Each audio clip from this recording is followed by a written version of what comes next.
There's a question most history books never quite get around to answering. What happened next? The inauguration ceremonies end.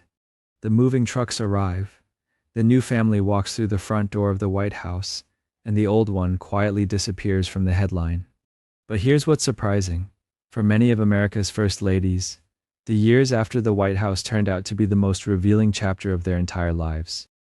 Some retreated to porches and parlors and never sought public attention again. Others stepped into roles that would have seemed impossible while they were still arranging state dinners.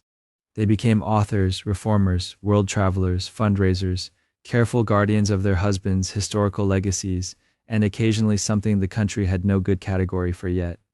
Tonight we're going to follow them, chronologically, from the early republic all the way to the modern era, through later homes and money troubles, through causes they championed and controversies they quietly outlasted, through grief and reinvention, and the particular kind of freedom that sometimes arrives only after the most scrutinized years are finally over.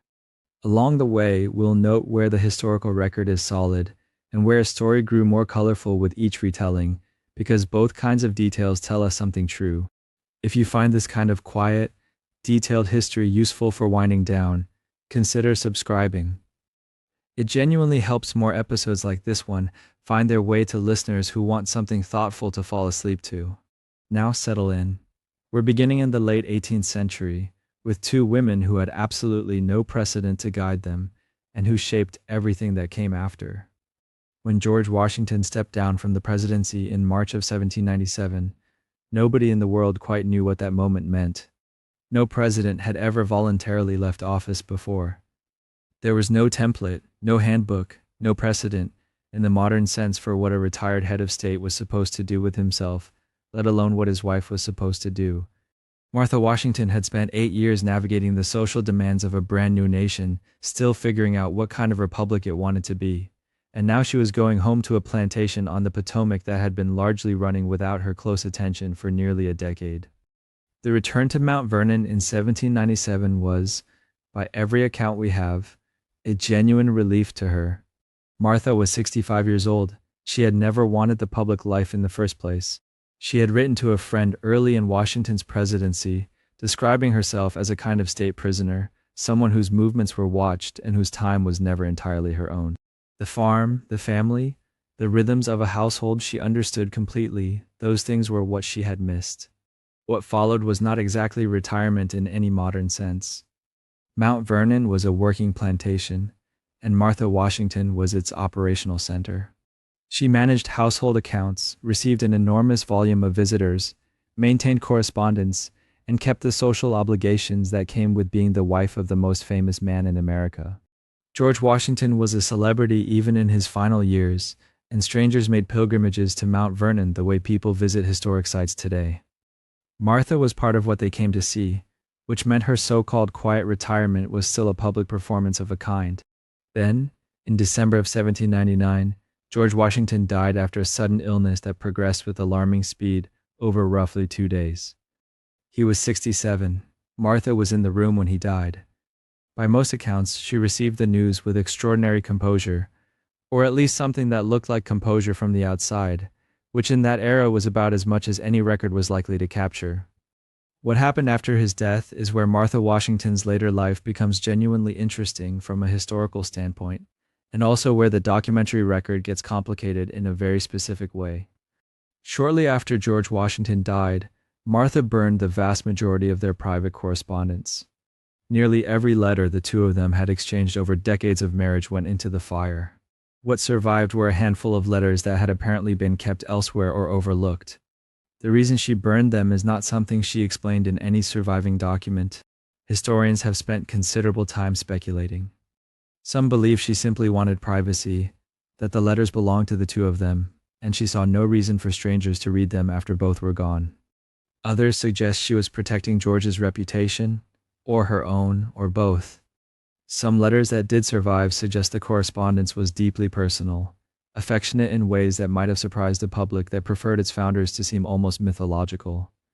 Whatever her reasoning, the destruction of those letters is itself a historical fact worth sitting with, because it tells you something about the limits of what we can know about any of these women. Martha Washington decided what the record would contain, and she made that decision deliberately. She lived 2 more years after her husband's death, staying mostly at Mount Vernon, receiving visitors, maintaining the household, and by all accounts growing quieter and more withdrawn as time passed. She died in May of 1802. She was 70 years old.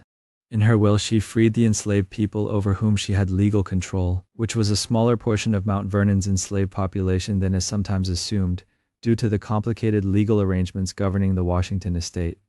The gesture was meaningful, though it came at the very end, and should be understood in the full context of a life lived within the institution of slavery, managing a plantation that depended on enslaved labor throughout her lifetime. Abigail Adams presents a somewhat different picture, though the broad outlines rhyme. John Adams lost the presidential election of 1800 to Thomas Jefferson in one of the more bruising political contests of the early Republic era. The Federalists were out. The Adamses went home to Quincy, Massachusetts, which they called Peacefield, and which Abigail had been managing largely on her own during the long stretches when John had been away on public business for much of their married life. If Martha Washington's post-White House years were characterized by withdrawal and a kind of deliberate quieting of the public self, Abigail Adams's were characterized by something closer to continued engagement, just at a different scale.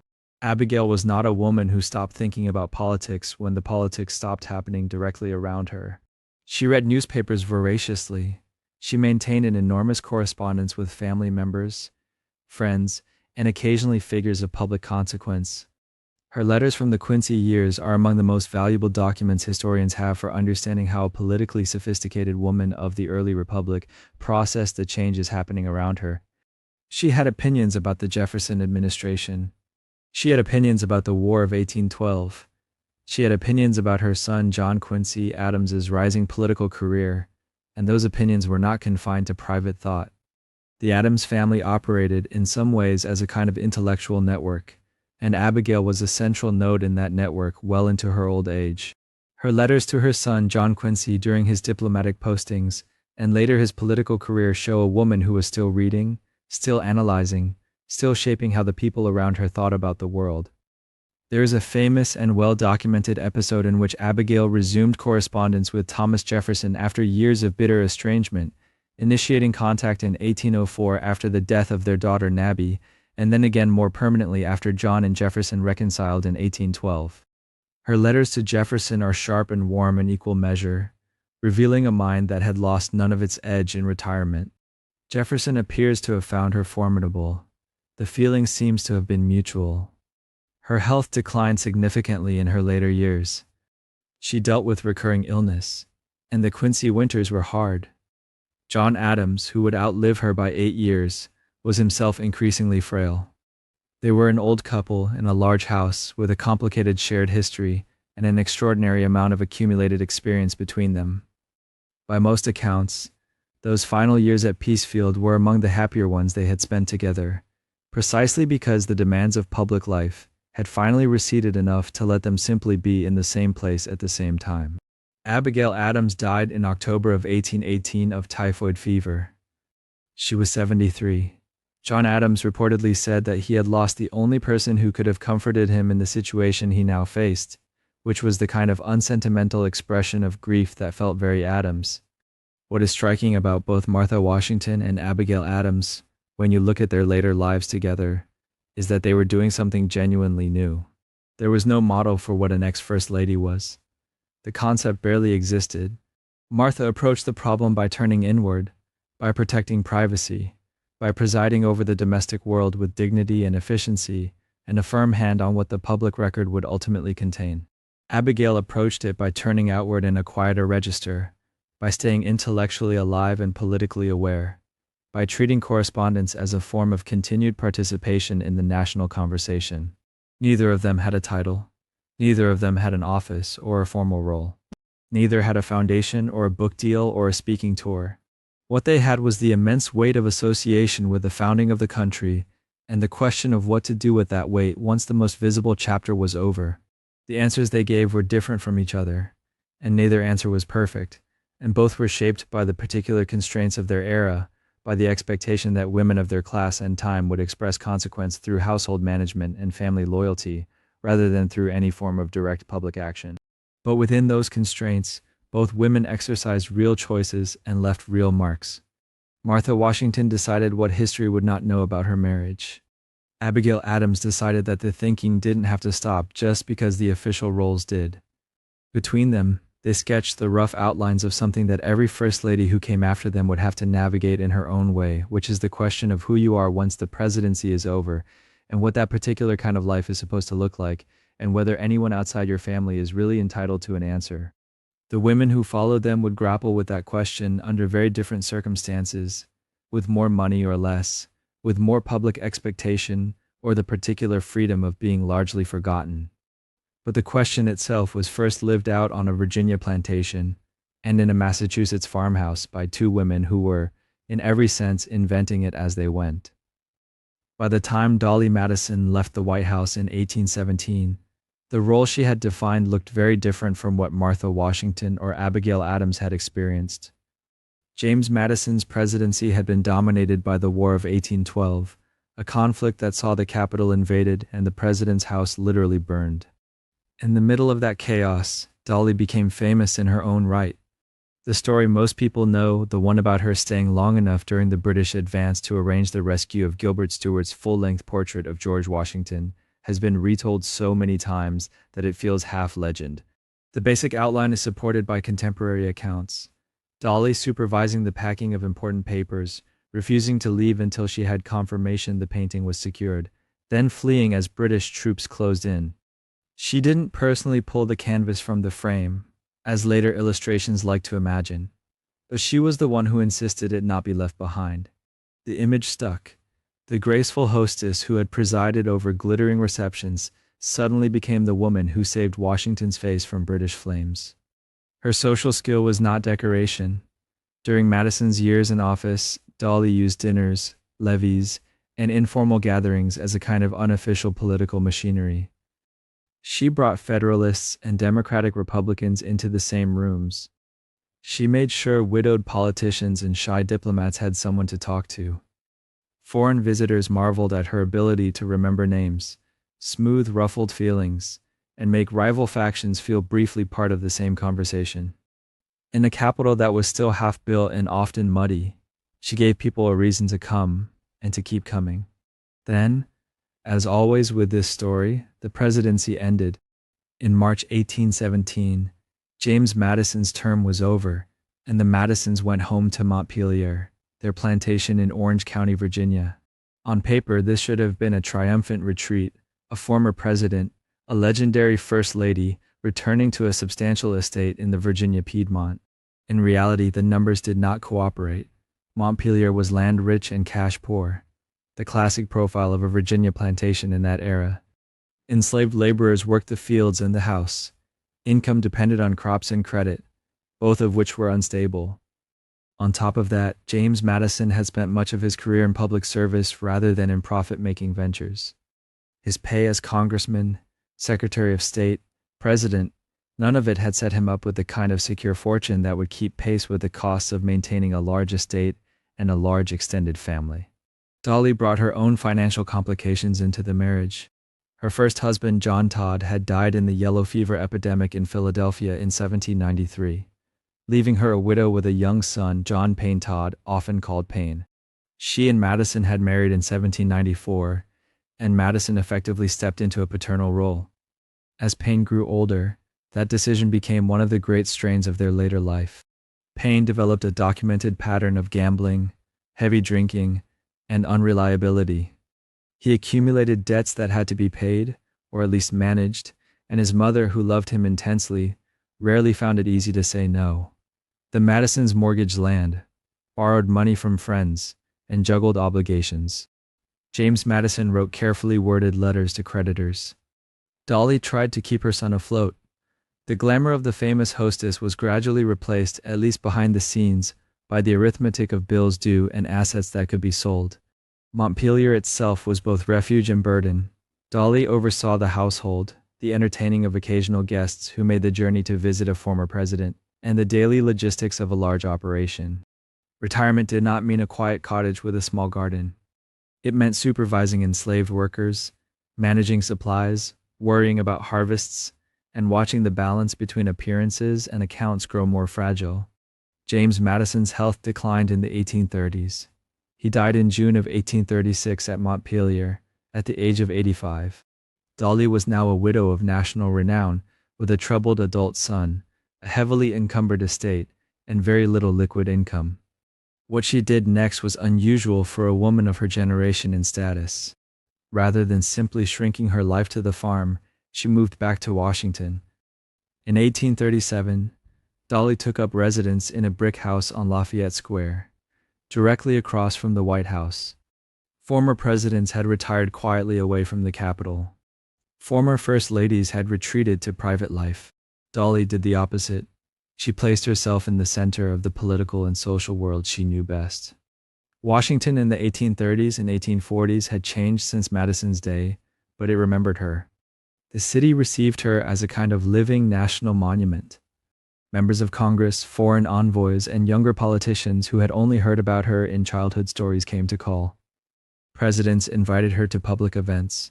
By long-standing courtesy, she had free access to the House and Senate chambers. When she appeared in the galleries, people noticed. Contemporaries describe her later years in Washington with a mix of nostalgia and respect. Her clothes were old-fashioned by the 1840s, but she carried herself with the same poise that had charmed diplomats 3 decades earlier. She gave small receptions. She dispensed advice.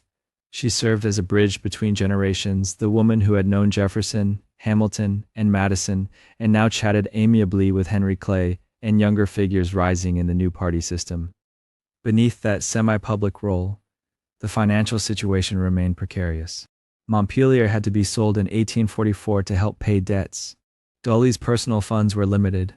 Members of Congress quietly arranged for her to receive a portion of an unpaid salary owed to James Madison from his time as Secretary of State, a rare early instance of federal support directed at a presidential widow. Friends lent money. Occasionally she sold objects with presidential associations, something she did reluctantly but sometimes necessarily. One of the most significant assets she controlled was not land or furniture, but paper. James Madison had left behind extensive notes, drafts, and correspondence.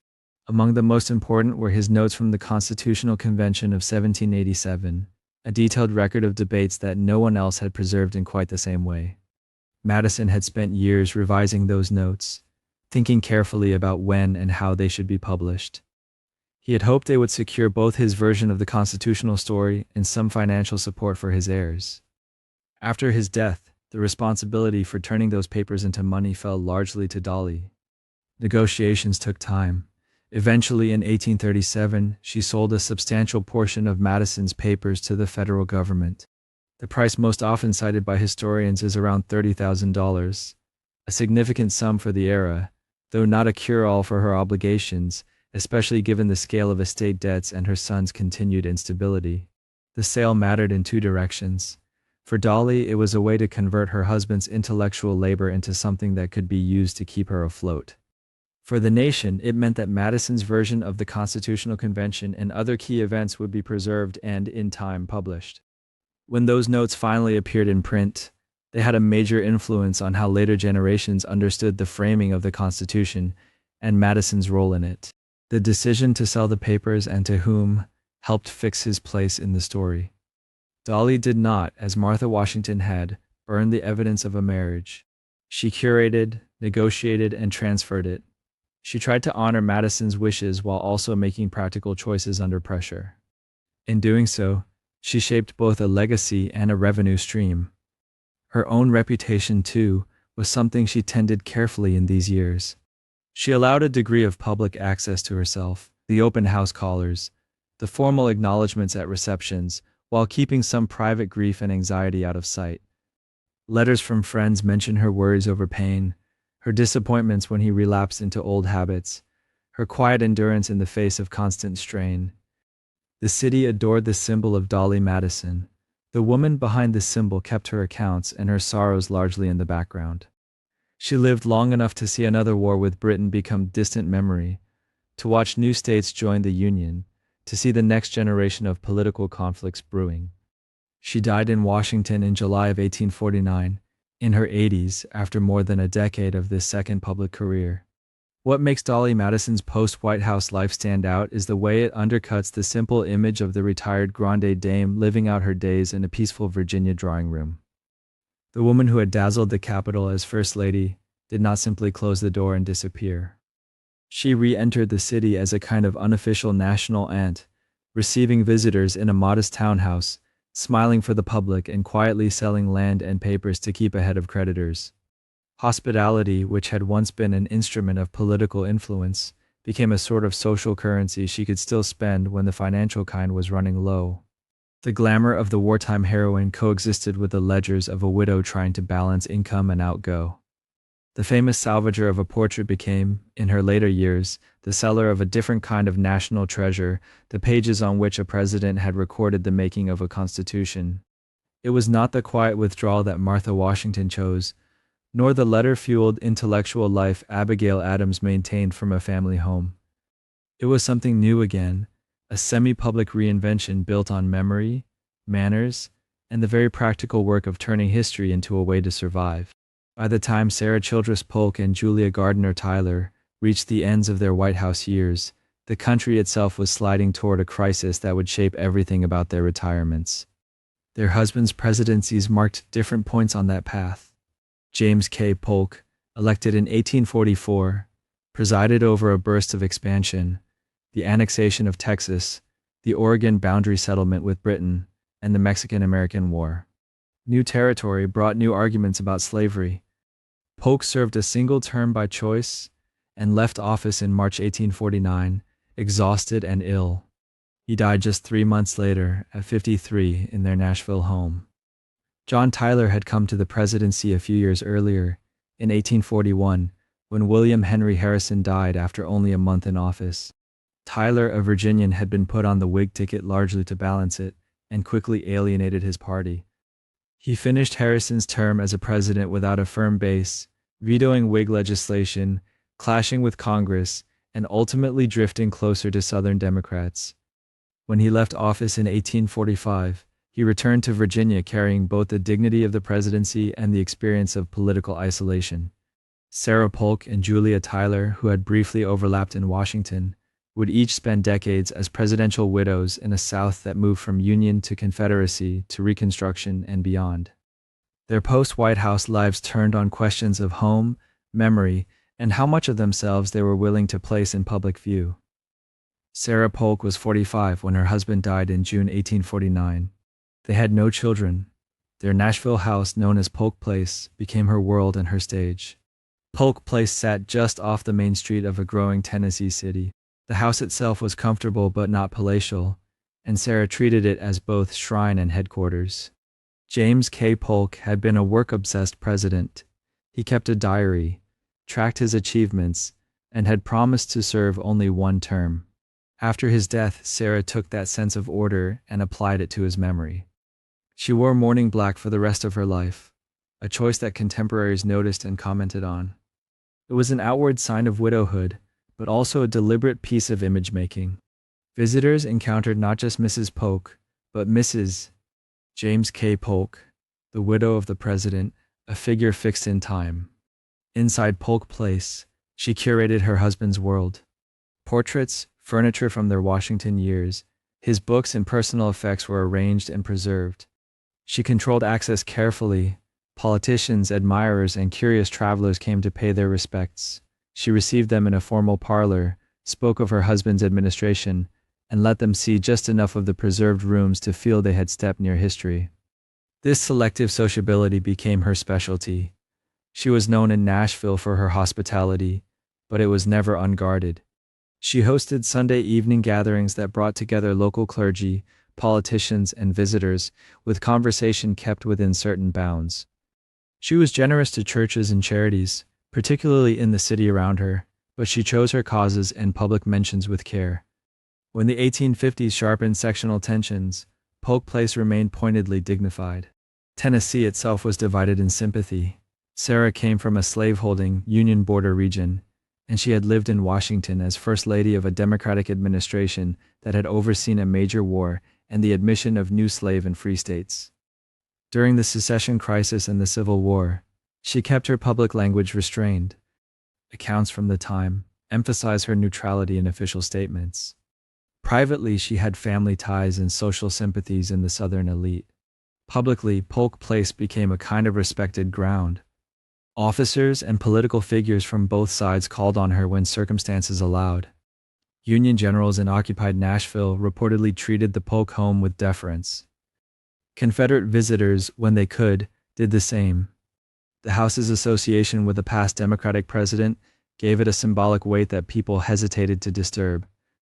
Throughout these years, Sarah continued to manage her finances, her staff, and her carefully controlled entrance into public occasions. She rarely traveled far. She corresponded with biographers and political figures, correcting details, granting or withholding anecdotes, and making sure that James K. Polk's reputation as a man who had kept his promises and expanded the nation remained intact. When she died in 1891, at the age of 87, she had been a widow for 42 years. She had outlived most people who had known her as First Lady. The country was now talking about railroads, industrial trusts, and new states in the far west that had been only distant territories during her husband's time. Yet in Nashville, she had remained the link to an earlier political world, the quiet guardian of a mid-19th century presidency. Julia Gardner Tyler's path after the White House was less controlled and more turbulent, shaped by a larger family, shifting homes, and greater financial uncertainty. She entered the role of First Lady suddenly and dramatically. In 1844, while she was a young visitor on a presidential excursion, a naval gun exploded during a demonstration on the USS Princeton, killing several people, including her father. President Tyler consoled her. Within months, they were married. She was 24. He was 54, and already the father of 8 children by his first wife. As First Lady from 1844 to 1845, Julia embraced public ceremony. She led elaborate social events, introduced musical performances, and promoted the playing of Hail to the Chief when the president entered a room, a custom that lingered long after they left. When they returned to Virginia at the end of Tyler's term, they settled at Sherwood Forest, a plantation along the James River. Julia's post-White House life quickly filled with domestic responsibilities. She and John Tyler had 7 children together, added to the large brood from his first marriage. Managing a big household, supervising enslaved laborers before the war, and overseeing the education and prospects of so many sons and daughters became her daily work. Financial pressures were rarely far away. Sherwood Forest required constant resources to maintain, and John Tyler's political career after the presidency did not bring steady income. He accepted public roles from time to time, including a brief return to national politics when he served in the Provisional Confederate Congress after Virginia seceded. He died in 1862, in the middle of the Civil War, leaving Julia a widow in a region at war, with a large family and a plantation economy collapsing around her. The war years and their aftermath forced adaptations. Sherwood Forest suffered from the general dislocation of the time. Emancipation transformed labor arrangements. Markets shifted. Julia found herself adjusting from the world she had known as a young First Lady and plantation mistress to a reality in which former social hierarchies no longer guaranteed security. She spent periods away from Sherwood Forest, including time in New York with relatives, seeking education and opportunities for her children, and, at times, more stable surroundings. She applied for and eventually received a federal pension as a presidential widow, part of a slowly developing recognition that former First Ladies might need official support. Balancing pride, memory, and financial need was an ongoing challenge. In later years, she helped shape John Tyler's legacy, much as Sarah Polk had done for James. She corresponded with writers, shared recollections, and emphasized aspects of his career she considered important: his defense of constitutional principles as he understood them, his firmness in the face of party opposition, his role in the annexation of Texas. She also adjusted her own public presentation to a post-war nation, appearing at times in northern settings that would have felt very new compared to the Richmond and Washington circles of her youth. Julia lived until 1889, dying in the same decade as Sarah Polk. She, too, had seen the country transform from a small, agrarian republic with a fragile party system into a reunited nation stretching from ocean to ocean, stitched together by railways and telegraphs. Placed side by side, The retirements of Sarah Polk and Julia Tyler show two versions of presidential widowhood rooted in the same region and era. Sarah's was highly controlled. One house, one carefully tended memory, a narrow but steady circle of callers, and a disciplined public persona anchored in mourning and reserve. She used limits as a kind of strength, turning Polk Place into a quiet institution where the past was preserved and gently interpreted. Julia's was more restless, multiple residences, many children, fluctuating finances, and a need to navigate a broader range of social worlds. She adapted visibly to changing circumstances, moving between post-war South and North, between private family concerns and occasional public appearances tied to her husband's name. Both women, in their different ways, became keepers of history.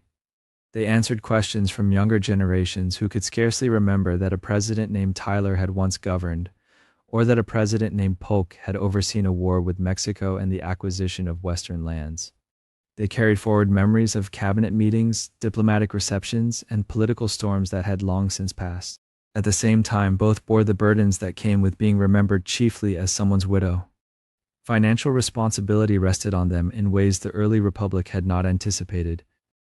Their choices about where to live, whom to receive, and what stories to tell helped fix their husbands' reputations in the public mind, even as the country around them moved into an age of railroads, industrial cities, and new conflicts.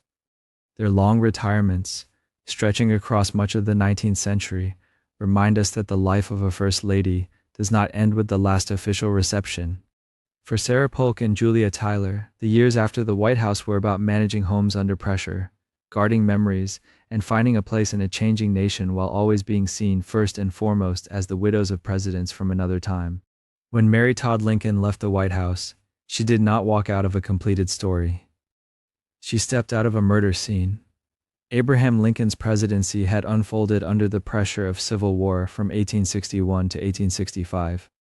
The White House was not a peaceful home, it was a command center, a place of constant visitors, telegraph dispatches, and anxiety about the Union's survival. Mary had already endured deep personal loss there. Their son Willie died in 1862 at 11 years old, after an illness that tore open her sense of safety. Contemporary accounts, including letters from those close to the family, describe her grief as overwhelming and long-lasting. On April 14, 1865, just days after Lee's surrender at Appomattox, Mary sat beside her husband in a theater box at Ford's Theater. John Wilkes Booth fired the shot that killed the president. Mary rode with him as he was carried, unconscious, to a boarding house across the street and stayed until the end. Within weeks, she was expected to leave the executive mansion that had been both her workplace and her home, now shadowed by violence. From that moment on, her life became a long, uneven search for some kind of security, emotional, financial, and physical, under a national spotlight that was not always kind. She spent her first months of widowhood in lodging houses and friends' homes in Chicago and other cities, trying to decide where she belonged. The Lincolns had never been wealthy in the way some political families were. Abraham had been a successful lawyer and then a president, but he had not left behind a vast private fortune. Congress eventually granted Mary a pension as a presidential widow, but it took time and political debate to arrive. In the meantime, she was trying to manage practical needs alongside profound mourning. She wore heavy mourning clothes, followed the elaborate rituals of Victorian bereavement, and clung to mementos of her husband and children. Some contemporaries, writing in letters and memoirs decades later, described her emotional swings and sharp reactions. It is important to remember that many of those descriptions were colored by their own expectations about how a woman, and especially a former First Lady, ought to behave. What is well documented is that Mary moved frequently. She stayed for stretches in Chicago, in boarding houses and rented rooms. She traveled to New York. In 1868, she sailed for Europe, spending extended periods in cities like Frankfurt and Pau. These moves were partly about health. She often complained of physical ailments and nervous strain, and partly about finances. Some European cities were cheaper to live in than major American centers.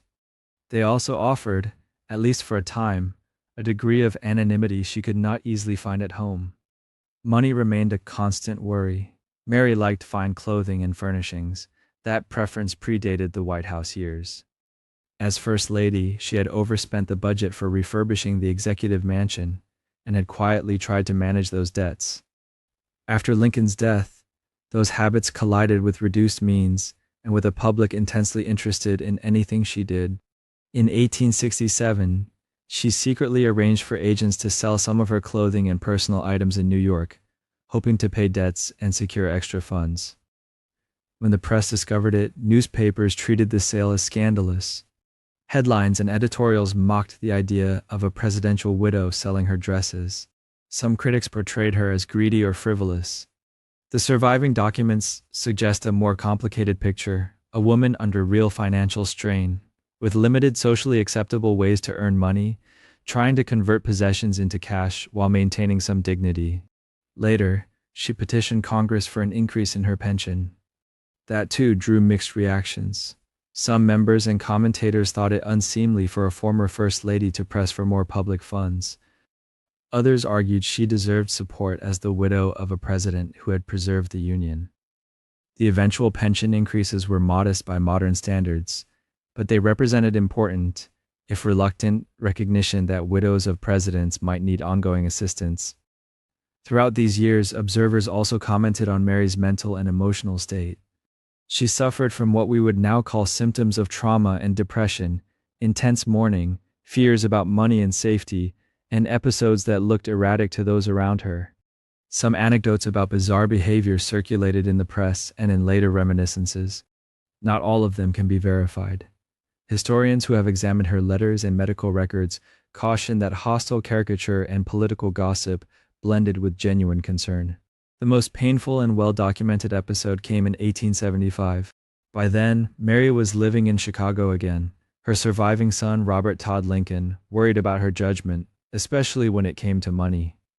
She had made questionable investments and spoken repeatedly of threats and dangers that others around her did not see.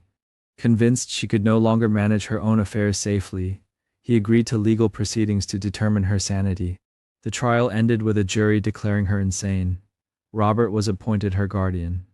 Mary was placed at a private institution, Bellevue Place, in Batavia, Illinois.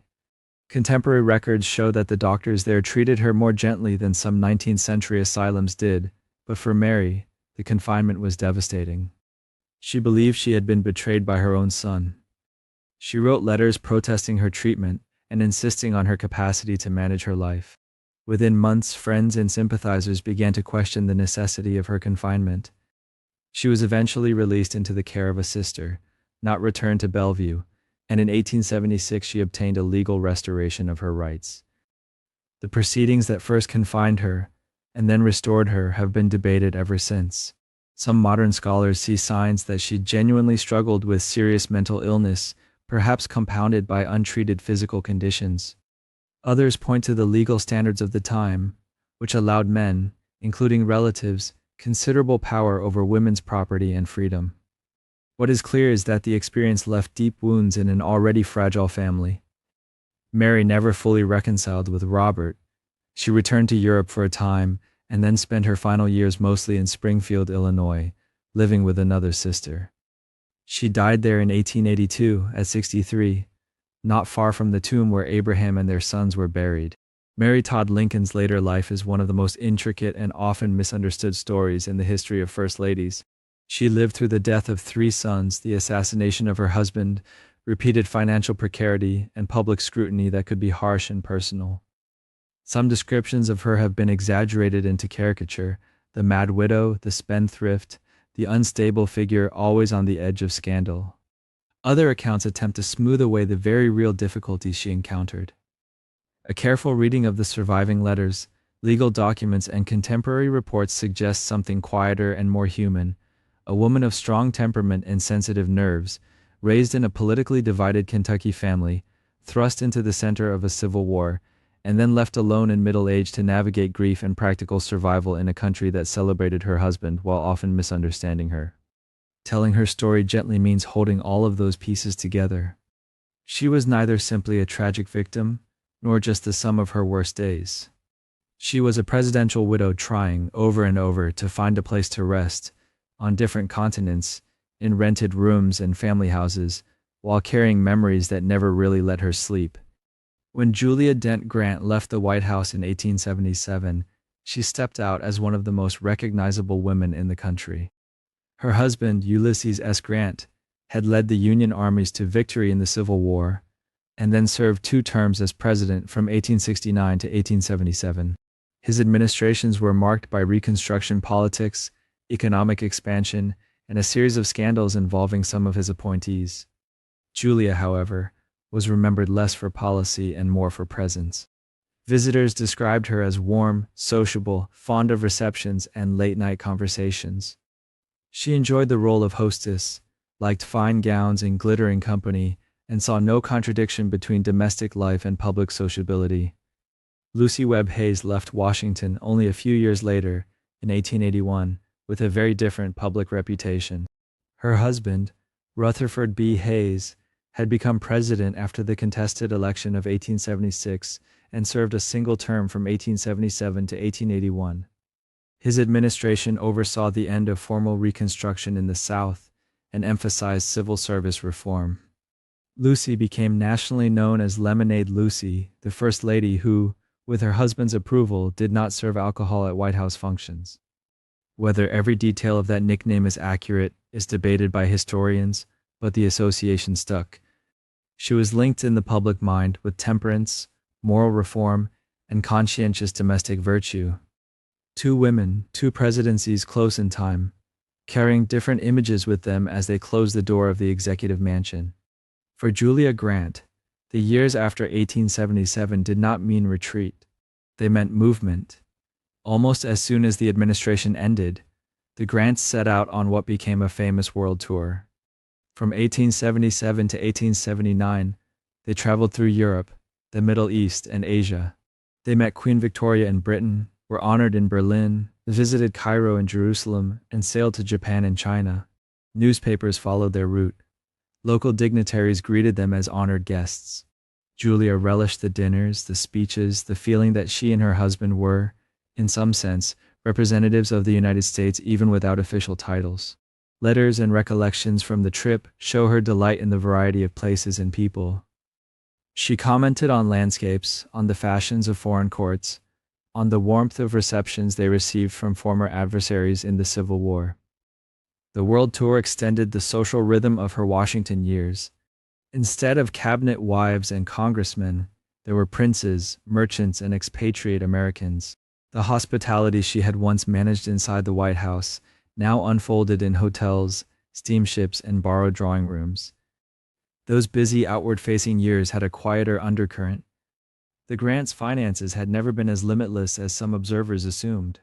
Ulysses S. Grant had never been a careful businessman. After the world tour, he accepted offers to lend his name and reputation to financial ventures in New York. For a time, the family lived comfortably in Manhattan and at a home in New Jersey, enjoying the sense of security that seemed to come with post-presidential prestige. Then, in 1884, that security vanished. A brokerage firm in which Grant was a partner collapsed after his business associate engaged in fraudulent practices. The family's savings were wiped out. The former president, who had led armies and governed a nation, found himself nearly penniless in his early 60s. The solution that emerged would shape both his legacy and Julia's later life. He would write his memoirs. Encouraged by friends and eventually supported by a publishing contract with Mark Twain's firm, Grant began dictating and then writing his personal memoirs. Around the same time, doctors diagnosed him with cancer of the throat. Writing became not just a financial project, but a race against illness. Julia was at his side through those months, managing the household, protecting his time, and helping to organize documents and recollections. Visitors later recalled her steady presence, her encouragement when his strength flagged, her belief that his story mattered. Grant finished the manuscript in 1885, just days before his death at a cottage on Mount McGregor in New York. The memoirs became an immediate success, praised for their clarity and modesty. Royalties from the book, thanks in part to Twain's generous arrangement, provided Julia and their children with the financial stability they had lacked. After his death, Julia did what many presidential widows did. She became a guardian of memory. She oversaw the preservation of his papers, worked with those planning his tomb in New York City, and attended commemorative events. She also began to write her own reminiscences. Julia's memoirs, drafted in the 1890s, were lively and full of domestic detail. Her perspective on the war years, the White House, and their travels. They were not published in her lifetime, but the writing process itself was part of how she shaped and preserved her own narrative. Her later years combined social visibility with quieter domestic routines. She spent time in Washington, in New York, and with children and grandchildren. Friends and journalists still saw in her the same sociable, optimistic spirit they had known in the 1870s, just in drawing rooms instead of state receptions. Travel, writing, and remembrance became the threads that tied her post-White House life together. Lucy Hayes's path after 1881 curved in a different direction, away from capitals and toward home. When Rutherford B. Hayes decided not to seek a second term, the couple knew their time in Washington would be brief. They returned to Spiegel Grove, the family estate in Fremont, Ohio. The house, surrounded by trees and walking paths, became the center of Lucy's world. There were children, and increasingly grandchildren. There were household routines, local church activities, and charitable work that felt like an extension of what she had supported from the White House. Lucy's association with temperance and moral reform followed her back to Ohio.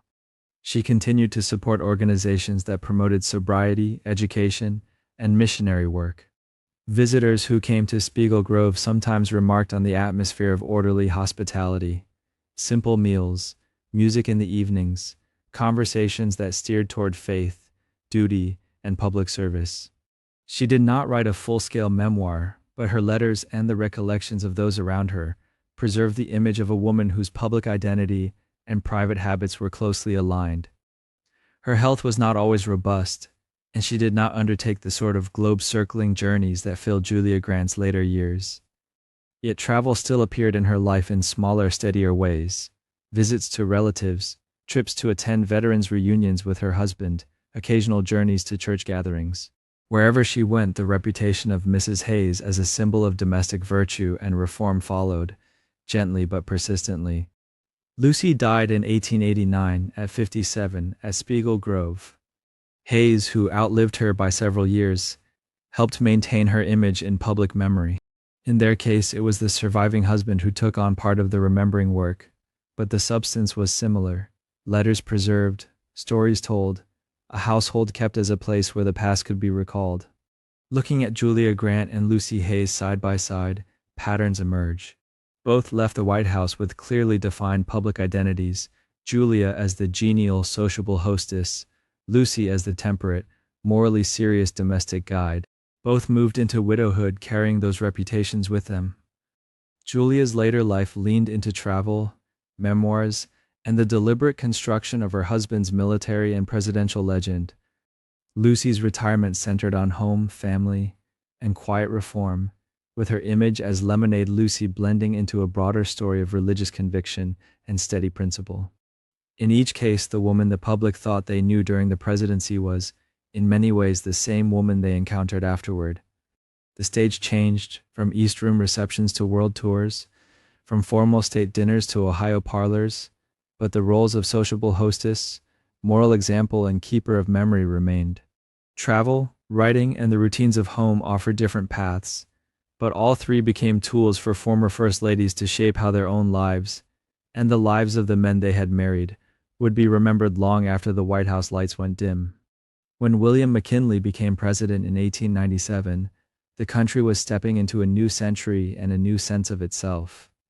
His administration saw the Spanish-American War, the annexation of overseas territories, and a rising industrial economy.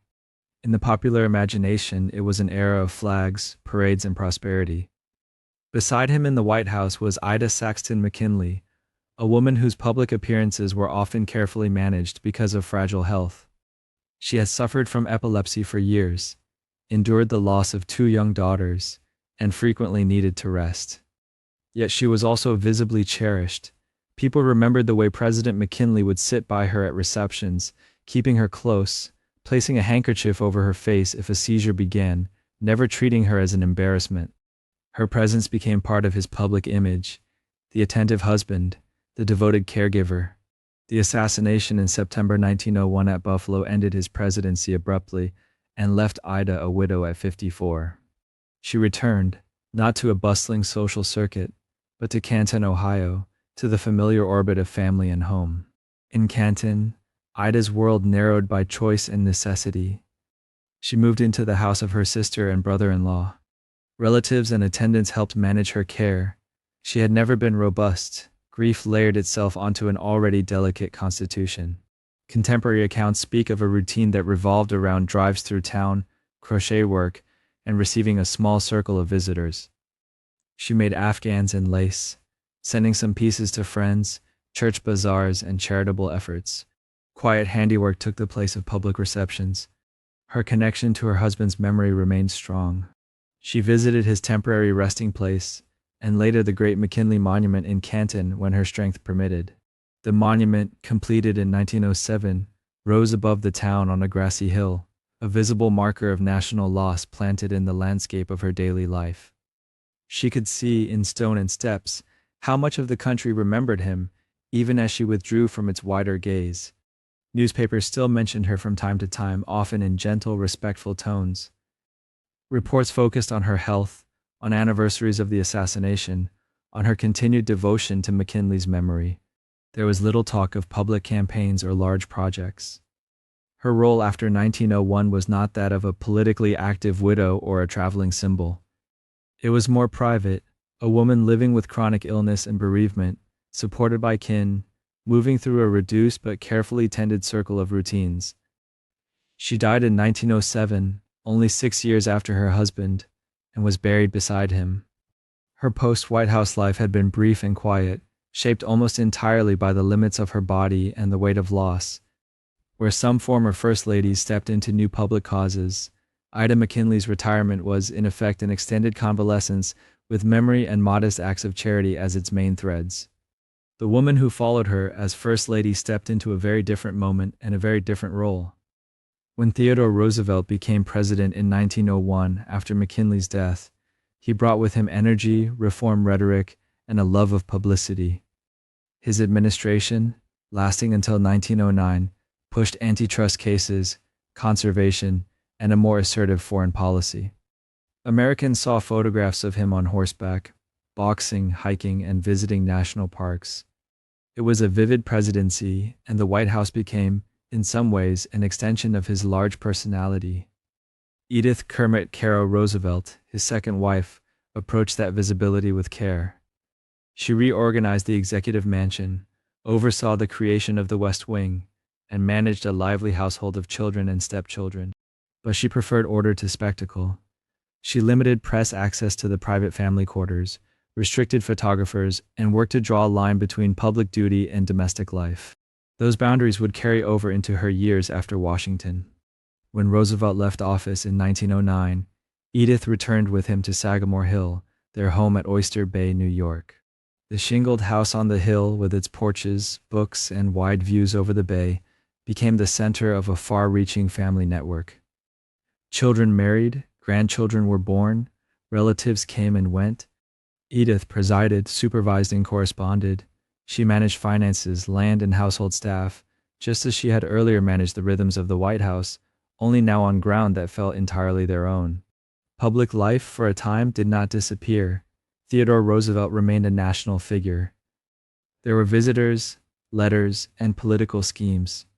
Edith traveled with him on some journeys, including parts of his post-presidential European tour. She also oversaw more modest trips, visits to children, coastal vacations, the quiet movements that tied together an extended family. Yet even in these years of ongoing attention, she guarded privacy. She discouraged intrusive reporters. She preferred that photographs of family life be limited. Guests remembered her as gracious but watchful, keenly aware of what stories should and should not leave Sagamore Hill. That instinct became even more important after Theodore's death in 1919. As a widow, Edith Roosevelt became the principal gatekeeper of his papers and reputation. Sagamore Hill contained letters, manuscripts, diaries, and drafts. Historians, biographers, and political allies sought access. Edith managed who could see what and under what conditions. She cooperated with some researchers, resisted others, and carefully reviewed material before publication when she could. She corrected errors, protested interpretations she thought unfair, and endorsed projects that seemed to honor rather than sensationalize. She also oversaw the preservation of the house itself. Rooms associated with Theodore were kept much as they had been. His study, with its crowded bookshelves and trophies, remained a kind of shrine. At the same time, life at Sagamore Hill went on. Meals, grandchildren playing on the grounds, family events layered over spaces already dense with memory. Edith lived there until her death in 1948, outlasting her husband by nearly 3 decades and watching the world move through 2 world wars and profound social changes. Her post-White House years, then, were not about withdrawing because of frailty, but about controlling access to place, to papers, to a story. She did not seek a public platform for her own opinions. Instead, she worked behind the scenes to stabilize the image of one of America's most recognizable presidents. Placed side by side, Ida McKinley and Edith Roosevelt show 2 contrasting patterns. Ida's later life contracted. Chronic illness and sorrow drew her inward, into an Ohio household where daily survival and small acts of remembrance were central. Her public image softened into that of a gentle, grieving widow whom the nation largely left in peace. Edith's later life remained outwardly quieter than her husband's fame, but inwardly active. She managed a sprawling family, curated documents, influenced historians, and turned a Long Island home into both a living house and an archive.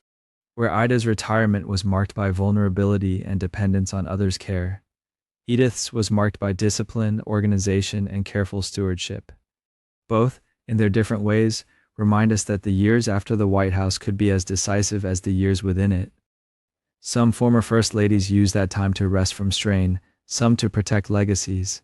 Health, personality, and circumstance shaped whether their worlds shrank to a few rooms or extended through files, letters, and the slow, deliberate work of memory.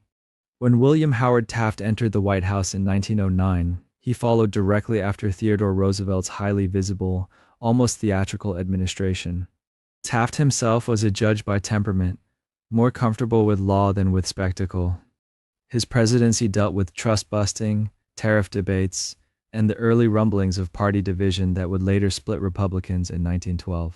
Helen Nellie Taft, however, had always been drawn to public life.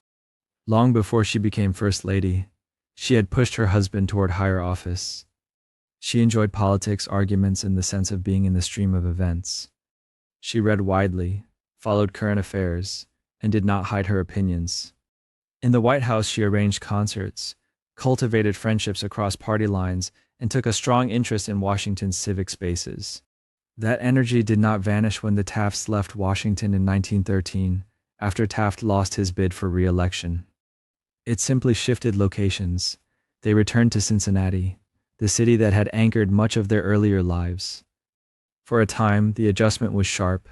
They had gone from the center of national power to a quieter, slower orbit. But almost immediately, Helen began to rebuild a pattern of engagement. She attended lectures, joined local organizations, and moved easily in the cultural circles of the city. Music, which had always been one of her passions, became a steady thread. She supported orchestras, performances, and arts groups, thinking of culture as a public good rather than a private luxury. Travel played a big part in her years out of office. The Tafts had long enjoyed journeys across the country, across the Pacific, through Europe. After 1913, when Taft became a professor at Yale and later Chief Justice of the United States, their movements stretched between Cincinnati, New Haven, Washington, and vacation spots. Helen accompanied him when she could. She visited spas and resorts for her health, took shipboard voyages, and kept careful notes on places and people. The rhythm of her days was no longer defined by the White House calendar, but it was hardly sedentary. She also wrote. Her memoir, Recollections of Full Years, published in 1914, was one of the early examples of a First Lady setting down her own version of events. It described courtships, appointments, foreign trips, and the inner life of the White House. The tone was composed rather than confessional. She did not spill secrets, but she did claim authority as a witness. In doing so, she helped open a path for later First Ladies to narrate their lives in print, not just as adjuncts to their husbands but as observers with their own vantage point. In Washington's civic life, Helen remained a reference point even when she did not reside there full-time. She visited, met with old friends, and followed developments in the capital. The story most often attached to her name is the planting of the Japanese cherry trees along the tidal basin. The popular version compresses events, the romantic image of Helen Taft, almost single-handedly, importing blossoms and transforming the landscape. The documented history is more collaborative. Civic activists and Japanese officials had been working for years to bring flowering cherry trees to Washington. Helen Taft, interested in beautifying the city's public parks and promenades, warmly endorsed the project and used her position to help it along. In 1912, she joined the Japanese ambassador's wife in planting the first 2 trees. The scene became iconic. Over time, later retellings inflated her role into near legend, as if she herself had invented the entire idea. The reality is both more modest and more grounded. She was an enthusiastic supporter and a visible participant in a shared civic effort. The fact that people still associate her with those blossoms shows how enduring even a partly embellished story can be. She outlived her husband by more than a decade. After Taft's death in 1930, Helen remained socially active in Washington for several years. She attended concerts, receptions, and cultural events. She kept up correspondence, followed political news, and welcomed visitors. Her later life did not become a long, secluded widowhood. Instead, it was a continued, if quieter, presence in the overlapping worlds of art, education, and public ceremonial life. When she died in 1943, people remembered her not only as a former First Lady, but as a figure in the city's ongoing civic culture. The woman who followed her in the White House would have a very different kind of afterlife. Woodrow Wilson entered office in 1913, just as the Tafts were stepping away. His presidency encompassed progressive-era reforms, the turmoil of World War I, and the intense debates over the League of Nations. During his second term, in 1919, he suffered a severe stroke that left him partially paralyzed and impaired. Edith Bowling Galt Wilson, whom he had married in 1915 after the death of his first wife, suddenly found herself in an unusual position. She was fiercely devoted to him and protective of his privacy. She also had direct access to the machinery of government at a moment when the president's capacity was deeply compromised. In the months following his stroke, Edith controlled which papers reached his bedside. She screened visitors, decided what matters were important enough to trouble him with, and returned documents with notes about his wishes. She met with cabinet members, listened to their reports, and then relayed, or chose not to relay their content. She did not, as far as surviving records show, sign bills or issue formal orders in her own name. But she did act as the gatekeeper between an ailing president and the outside world. Later commentators, looking back on this period, sometimes called her the first woman president or spoke of a secret female presidency. Those phrases make for striking stories, but they stretch beyond the documented evidence. What the historical record clearly supports is that she managed access, filtered information, and exerted strong influence over what Wilson would see or decide in his weakened state. That is significant administrative power, even if it is not the same as personally crafting policy or ruling alone. Scholars debate how far her influence really went. Some emphasize her language of stewardship and loyalty. Others point to the practical effect of her gatekeeping. The most careful conclusion is that she had more informal authority than any First Lady before her, and more than many elected officials around her, but that later myths often exaggerate this into something more absolute. After Wilson left office in 1921, the couple settled on S Street in Washington, in a red brick house that still stands. His health remained fragile. Edith became his constant companion, nurse, and protector. Their home was part sick room, part salon. Friends, diplomats, and admirers visited. Edith managed the schedule, the pace, and the flow of information. Wilson died there in 1924. Her widowhood stretched for nearly 4 decades. In those years, Edith Wilson became a guardian of memory on a national scale. She kept and organized his papers, worked with the Library of Congress, and decided what would be available to scholars. She published her own memoir, My Memoir, in 1938, recounting their life together and offering her own version of those difficult 1919 to 1920 months. As with many memoirs, it is both a source and a piece of self-curated history, smoothing some edges, emphasizing others. She also appeared at public ceremonies. She attended presidential inaugurations, especially for Democrats who saw Wilson as an ancestor in their political family. She was present at the 1936 opening of the Woodrow Wilson Bridge in Washington and at events linked to the League of Nations' successor, the United Nations. During World War II, she supported war bond drives and encouraged Americans to see the conflict in light of Wilson's earlier calls for collective security. Well into old age, she rode in parades, accepted honors, and stood as a living tie to an earlier era. Her home remained a kind of unofficial shrine. Visitors recalled the careful preservation of Wilson's study, his books, his desk. Much like Edith Roosevelt at Sagamore Hill, Edith Wilson curated a space and a story.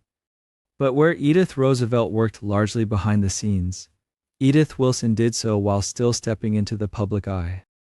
She wore black for many years, the traditional mark of a widow, yet she moved through receptions and ceremonies with composure, answering questions, giving impressions, representing a past president in person.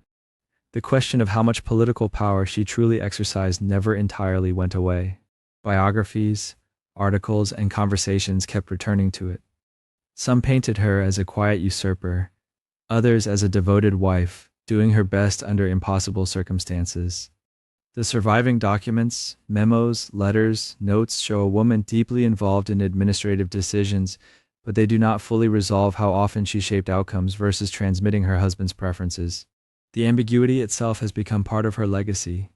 Placed alongside Helen Taft, Edith Wilson illustrates two very different ways a former First Lady could remain visible. Helen moved through the worlds of travel, culture, and civic projects, remembered for music, memoirs, and cherry blossoms. Her influence flowed through institutions and landscapes. Edith remained tied to high politics and national narrative, known for her closeness to power during a crisis and for decades of stewardship over a president's image and papers. Both women in different registers show that life after the White House could still carry unusual weight. One through concerts and parks, journeys and recollections. The other through gatekeeping and memory, ceremonies and archives. Their stories remind us that even when the official term ends, the work of shaping how a presidency is lived and later remembered can continue for a very long time. Herbert Hoover's presidency, which began in 1929 with considerable optimism about business efficiency and technocratic skill, is usually remembered for the stock market crash and the deepening Great Depression. His cautious approach to federal relief and the grinding economic hardship that followed colored how many Americans saw both him and his administration for years afterward. Lou Henry Hoover knew that public mood very well. She had been an unusually accomplished First Lady, the first to have a university degree in geology, fluent in multiple languages, and comfortable running large organizations. Before the White House, she had lived in mining camps in China, translated a major Latin text on mining, and coordinated massive relief efforts for Belgian civilians during World War I, while her husband organized food aid in Europe. When they left the White House in 1933, the Hoovers did not retire into obscurity, but they did step back from the bright center of national politics. They moved west to Palo Alto, near Stanford University, where they had met as students. The pace of life slowed, but Lou's pattern of work did not disappear. It shifted mostly out of view. She had always preferred organization to spotlight. In California, and in their later years in New York, she poured time into the Girl Scouts, an organization she had helped guide since its early days. She had already served as its national president while in the White House. Afterward, she continued quietly advising, fundraising, and planning. Camping programs, leadership training for girls, and the spread of troops into small towns and rural communities all benefited from her steady attention. Her interest in relief work, born during the First World War, never really ended. During the 1930s, she supported private charities rather than arguing loudly for public policy. She gave to food and clothing drives, underwrote scholarships, and used her considerable correspondence skills to connect donors with causes. Letters, not speeches, were her preferred tool. Friends and colleagues remembered her as precise, brisk, and efficient in organizing committees and campaigns. Lou also had a gift for languages and scholarship that few first ladies before her possessed.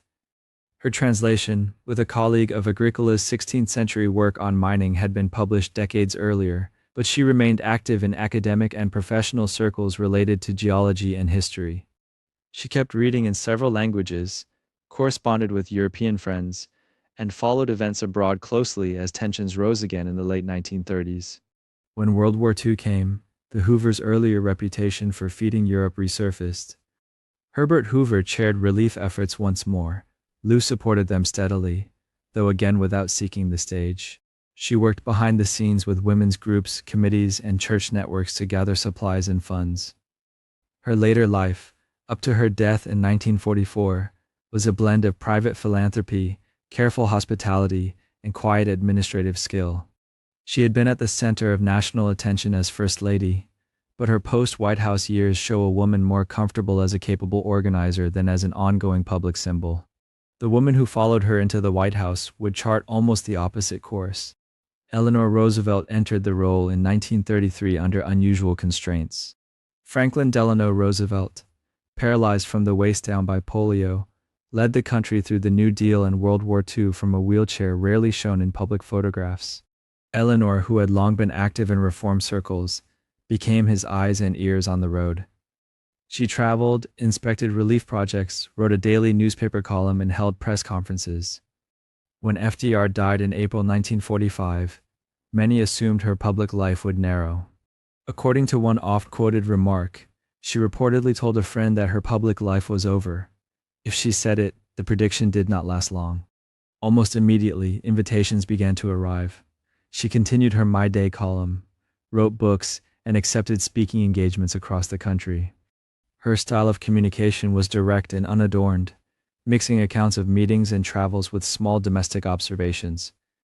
Readers encountered both committee debates and mentions of lost gloves or train schedules. The tone was conversational, but the reach was enormous. Her second career took on a global dimension when President Harry Truman asked her to serve as a delegate to the newly formed United Nations in 1945. It was an unprecedented move. A former First Lady as a member of the U.S. delegation, sitting alongside diplomats and statesmen. At the UN, she chaired the Commission on Human Rights. In that role, she helped guide the drafting of the Universal Declaration of Human Rights, adopted by the General Assembly in 1948. The document was the product of many hands in many nations, but her persistence, skill at compromise, and ability to translate abstract principles into plain language were widely noted by colleagues at the time.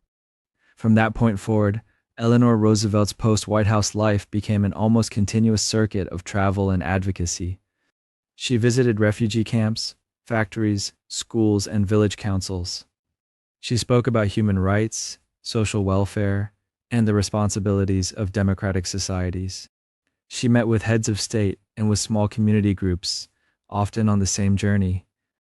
Air travel, overnight trains, and long car rides filled her schedule well into her 70s. Her stamina impressed even those who disagreed with her views. She could chair a UN committee session, attend an evening reception, write her column after midnight, then fly out the next morning to give a lecture in another country. She represented the United States at the UN through 1952, and afterward continued as an unofficial ambassador of sorts, visiting India, the Middle East, Latin America, and post-war Europe on various fact-finding and goodwill missions.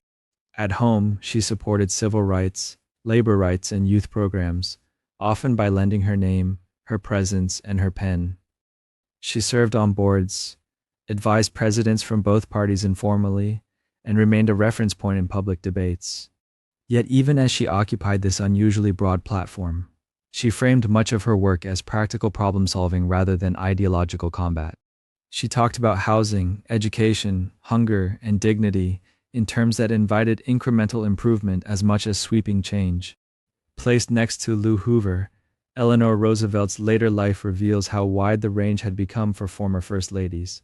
Lou, with her languages, relief experience, and executive skill, chose paths that emphasized private philanthropy, youth organizations, and behind-the-scenes support. Her influence ran through networks, committees, and donations.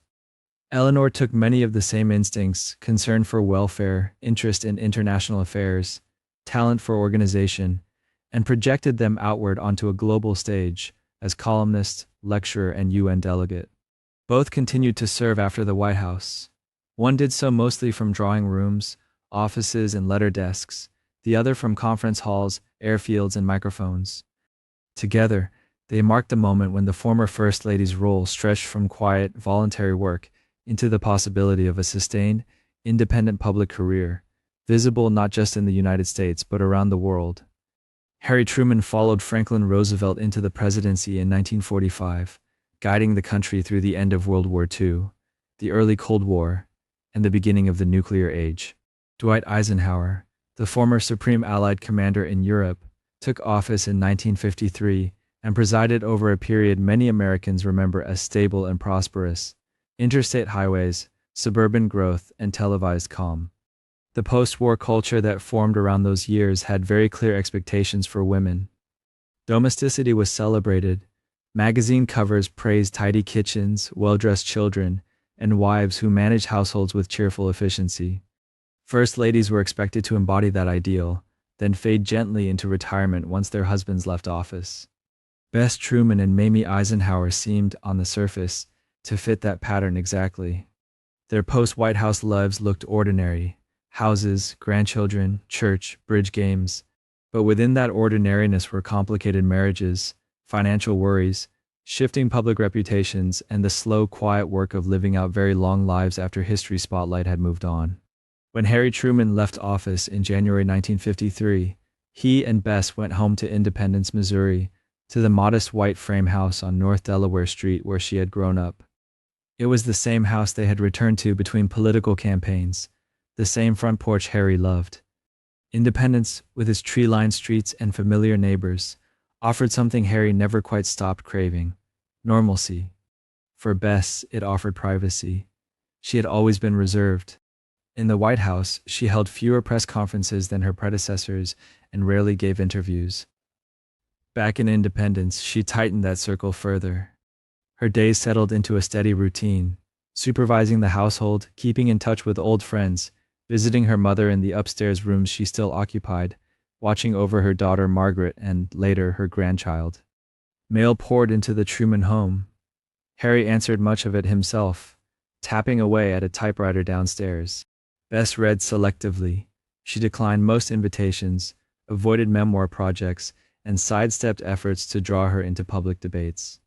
Reporters who showed up in town were met politely but firmly. She would pose for the occasional photograph on the porch, but long conversations were rare. Even her letters tended to be brief, sparing with detail. Part of her caution reflected the family situation. When Truman left office, there was no presidential pension. Aside from his Army Reserve pay and a small income from investments, the Trumans were not wealthy. Harry's decision to write his memoirs was driven as much by financial need as by any desire to shape his legacy. Bess watched anxiously as contracts were negotiated and expenses mounted. She had grown up in a household that guarded its dignity despite reduced fortunes. Thrift and self-protection came naturally. Over time, Harry's public standing improved. The unpopular decisions of his presidency began to be reassessed. Historians visited Independence. A presidential library rose just a short drive from the house. Through all this, Bess maintained distance. She attended key events, smiled for ceremonies, and then went home. She outlived Harry by nearly a decade, dying in 1982 at the age of 97, still in the same community, still protective of what remained of her private life. Mamie Eisenhower's post-White House world looked somewhat different, but it too revolved around a particular house and a familiar routine. After 8 years in Washington, she and Dwight retired to their farm near Gettysburg, Pennsylvania, a few miles from the Civil War battlefield he had studied as a young officer. The white-painted farmhouse, with its porches and view of rolling fields, became the center of their life.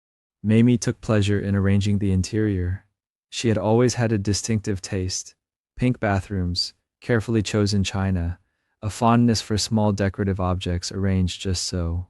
At Gettysburg, she organized guest rooms, oversaw meals, and kept up the social rhythms that had characterized the Eisenhower years: luncheons for friends, visits from former staff, holidays with family. By the late 1950s and early 1960s, Mamie herself had become a popular symbol. Her hairstyle, her full-skirted dresses, and her reputation for warmth made her seem approachable to many Americans. That popularity followed her into retirement. Tourists in Gettysburg would glimpse her in town. She wrote polite responses to fan mail. She continued to appear at key public occasions, especially those linked to veterans or military ceremonies that mattered deeply to her husband. Widowhood came in 1969, when Eisenhower died after a long illness. Mamie remained at the Gettysburg farm for years afterward, with a rhythm that mixed solitude and sociability. There were phone calls with her son and grandchildren, card games with friends, afternoons spent reading or watching television, church on Sundays when possible.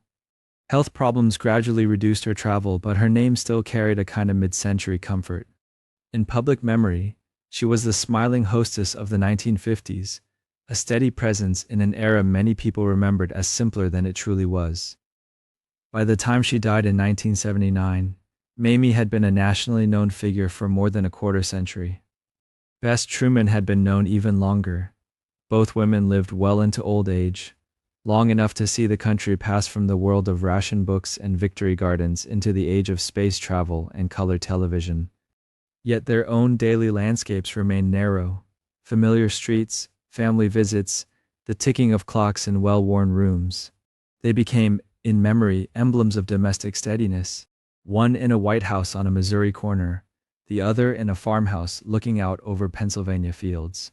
The public images were simple: loyal wives, careful hostesses, keepers of the home while their husbands made decisions of war and peace. The realities were layered with money worries, health concerns, shifting political reputations, and the quiet negotiations of long marriages lived partly in public view. Not every former First Lady carved out a global platform or fought for a sweeping cause after leaving Washington. Some, like Bess Truman and Mamie Eisenhower, shaped their later years around houses, habits, and chosen circles of people. Their surprises are subtle: the length of their retirements, the firmness with which they guarded their privacy, the way selective appearances and enduring affection turned them into symbols even as they tried to live ordinary lives.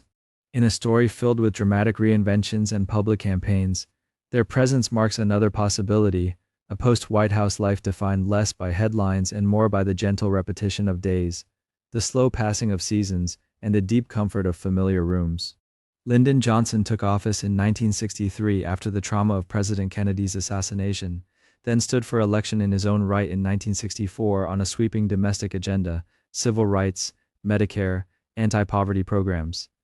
His presidency also became inseparable from the deepening war in Vietnam. Street protests, anguished campuses, and nightly television images of distant battles formed the backdrop to his years in the White House. Richard Nixon followed in 1969, promising law and order and an end to the war. His administration presided over détente with the Soviet Union, trips to China, and sweeping domestic changes, even as political tensions remained high. By the time he resigned in 1974, public trust in the presidency had been shaken, and the atmosphere in Washington was wary and exhausted. Lady Bird Johnson and Pat Nixon walked out of the same house into those climates of doubt and division. They carried their own memories of state dinners and campaign buses, but also the strain of years when criticism had been loud and relentless. What they built afterward, one out in the Texas hills, one mostly behind California walls, became, in different ways, about how to live with history. When Lyndon Johnson chose not to run again in 1968, the family returned to the LBJ Ranch along the Pedernales River in the Texas Hill Country. The sprawling property had cattle, live oaks, and low open skies. Lady Bird had bought much of it herself over the years, using income from her own business ventures. Back in Texas, she leaned into that landscape. She had arrived in the White House already interested in conservation and scenery. Her beautification projects there, planting trees, supporting city parks, pushing for cleaner highways, had sometimes been dismissed as cosmetic. After Washington, she kept going, and the work deepened.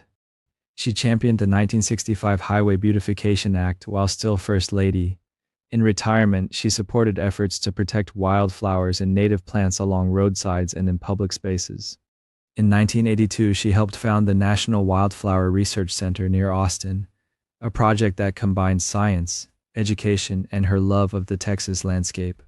It later became the Lady Bird Johnson Wildflower Center. The idea was simple and quiet: gather seeds, study ecosystems, teach people how to restore prairies and fields. Beauty, in her view, was a practical public good. Her earlier decision to buy and modernize a struggling Austin radio station, KTBC, had changed the family's fortunes long before the White House. In later years, the Johnson Media Holdings expanded into television and other outlets. Though she gradually stepped back from daily management, she remained associated with broadcasting and publishing interests.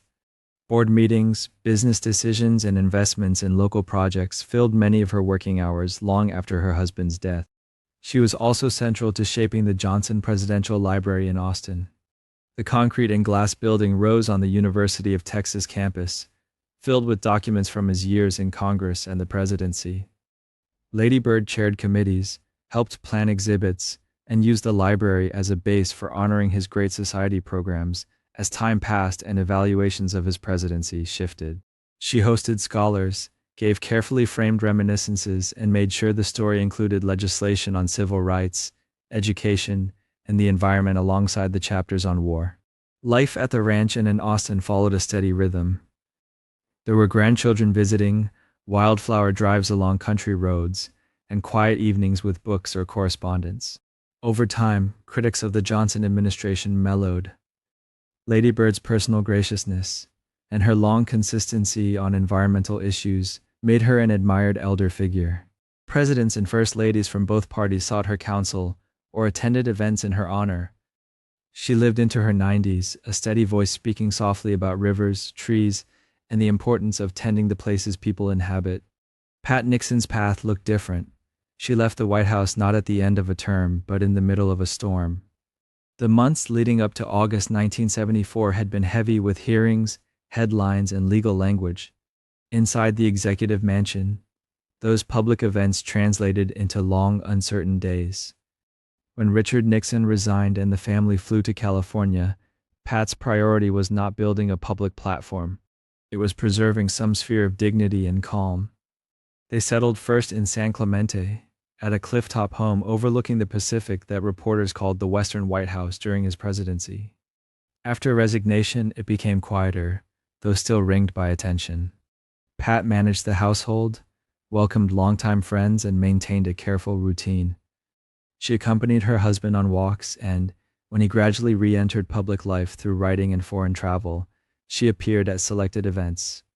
In the late 1970s and 1980s, Nixon began a slow rehabilitation of his public image through books, interviews, and meetings with world leaders. Pat supported this from a short distance, avoiding detailed commentary but standing beside him at key moments. There was a trip to China in 1976 where they were greeted respectfully, journeys to Europe and the Middle East, occasional speeches and conferences. Her presence, composed and understated, helped signal continuity and steadiness without inviting fresh controversy. She had once been one of the most traveled first ladies, visiting dozens of countries during his vice presidency and presidency.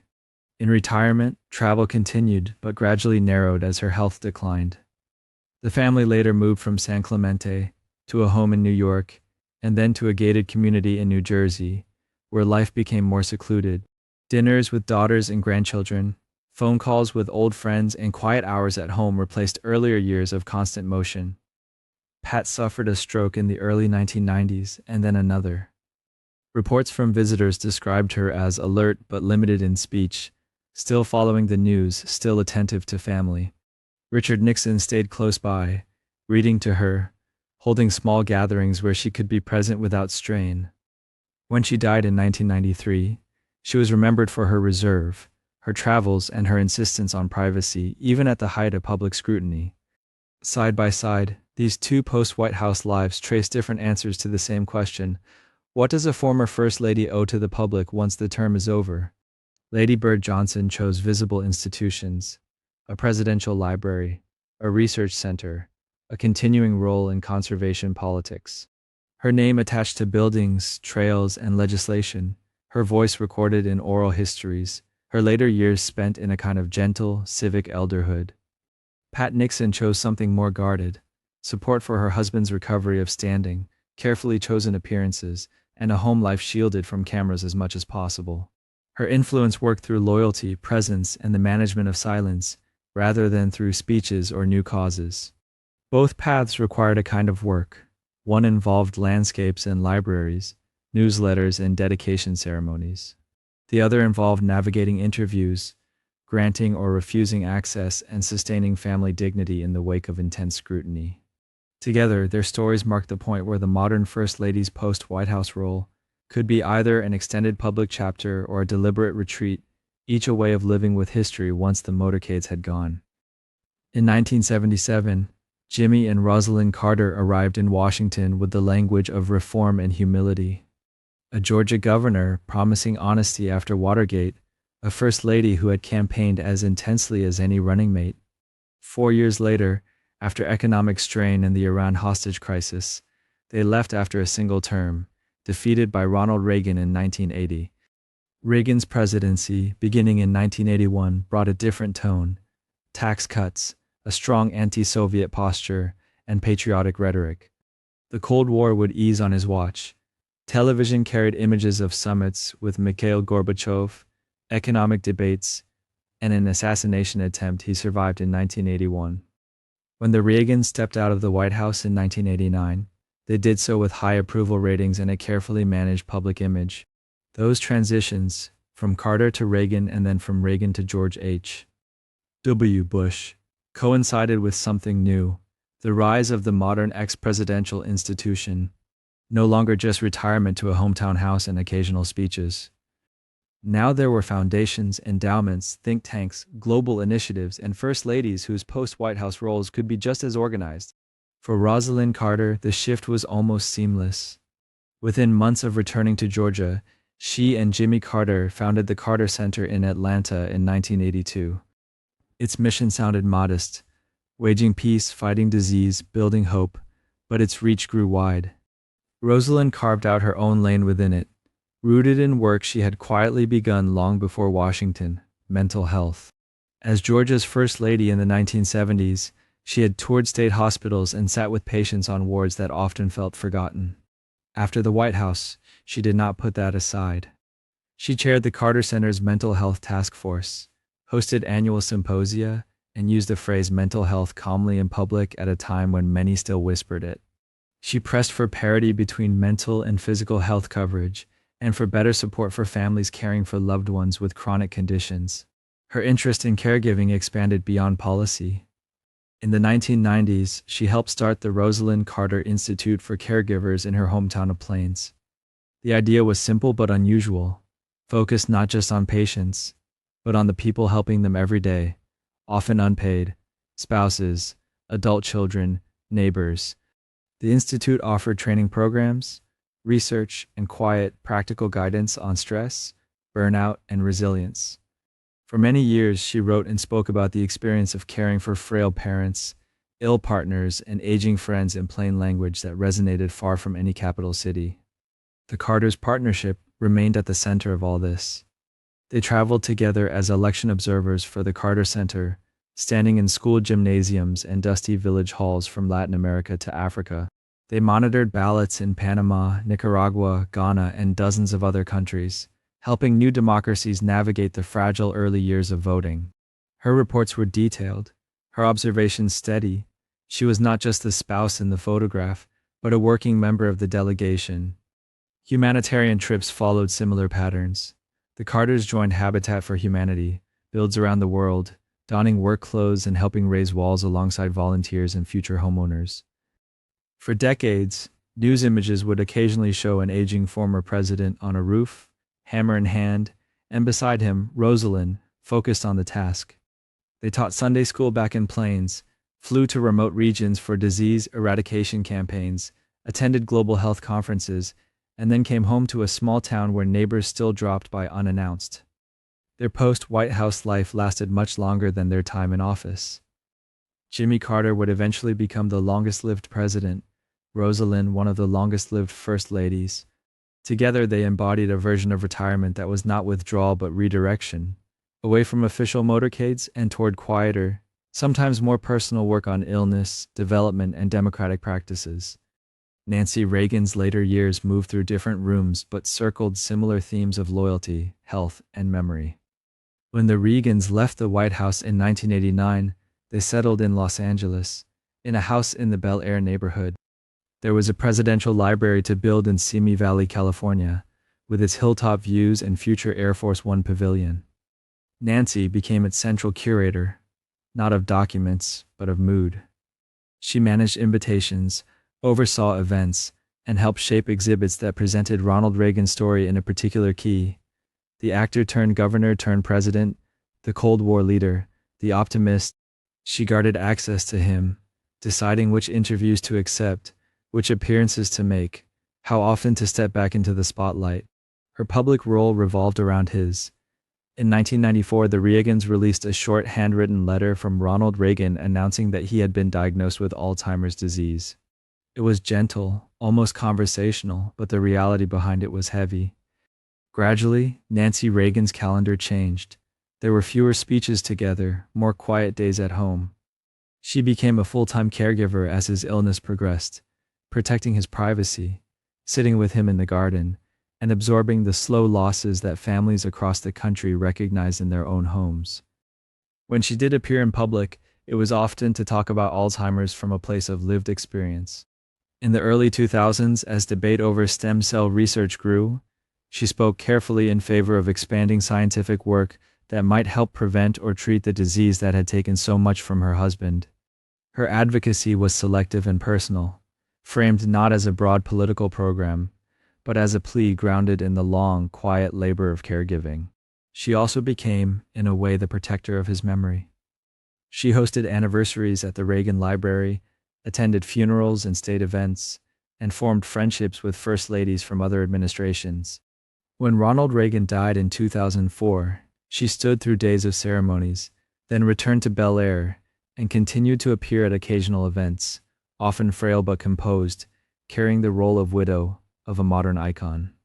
Rosalynn Carter and Nancy Reagan lived out similarly demanding chapters in old age, though their styles differed. Both knew what it meant to sit in hospital rooms, to adjust schedules around medications and doctor visits, to measure a day's success by whether a loved one ate, slept, or smiled. Both used the visibility they still had to point, gently toward the realities of illness that millions of families manage outside the frame of news cameras. They also helped fix a new expectation in the national mind. A former First Lady by the late 20th century was no longer expected simply to vanish into private life. She might run an institute, travel on humanitarian missions, champion research on diseases, or guard a presidential legacy with meticulous care. She might speak rarely but powerfully, or often and steadily. In the long sweep from Martha Washington's Mount Vernon visits to these carefully structured foundations and libraries, Rosalynn Carter and Nancy Reagan mark a modern model, post-White House lives that are organized, purposeful, and deeply shaped by caregiving, of spouses, of patients, of memories, and, in their different ways, of the public good. By the time the 20th century closed and the 21st opened, the world around First Ladies looked very different from the one Eleanor Roosevelt, or even Lady Bird Johnson had known. Cable news ran all day, talk radio hummed, early internet forums, and then social media meant that a gesture, a comment, or a book could be amplified in hours instead of months. The 1990s brought the presidency of Bill Clinton, elected in 1992 as a young governor from Arkansas, promising economic renewal after a recession. His administration oversaw years of economic expansion, trade agreements like NAFTA, partisan battles over healthcare and impeachment, and the end of the Cold War world as it had been known. Next came George W. Bush in 2001, a Texas governor whose presidency was defined by the September 11 attacks, wars in Afghanistan and Iraq, and debates over national security and democracy abroad. In both of these administrations, the First Lady lived in a spotlight brighter and more constant than any of her predecessors. Hillary Rodham Clinton and Laura Bush became familiar names, not just to Americans but to people around the globe. They each entered and left the White House with sharply formed public images shaped by interviews, late-night monologues, and magazine covers. After 2001, Hillary Rodham Clinton did something no former First Lady had done before. She walked almost directly from the East Wing into elected office of her own. She had been a lawyer, a children's advocate, and a policy partner in Arkansas before arriving in Washington.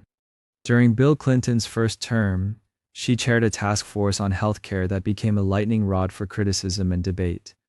She backed children's health insurance, adoption reform, and women's rights abroad, and she also became a focal point for partisan argument. When the Clinton years ended in January 2001, after 2 terms and intense public scrutiny, she did not choose a quiet private life. Instead, she was already a senator-elect from New York, sworn in just weeks before she left the White House as First Lady. For the first time in American history, a woman moved from hosting state dinners to casting votes in the United States Senate. Her new office was in the Capitol, a short physical distance from the mansion she had just vacated, but a very different kind of platform. In the Senate, from 2001 to 2009, she worked on committees touching on armed services, health, and the environment. The attacks of September 11, which struck New York and Washington in her first year as senator, helped define her agenda.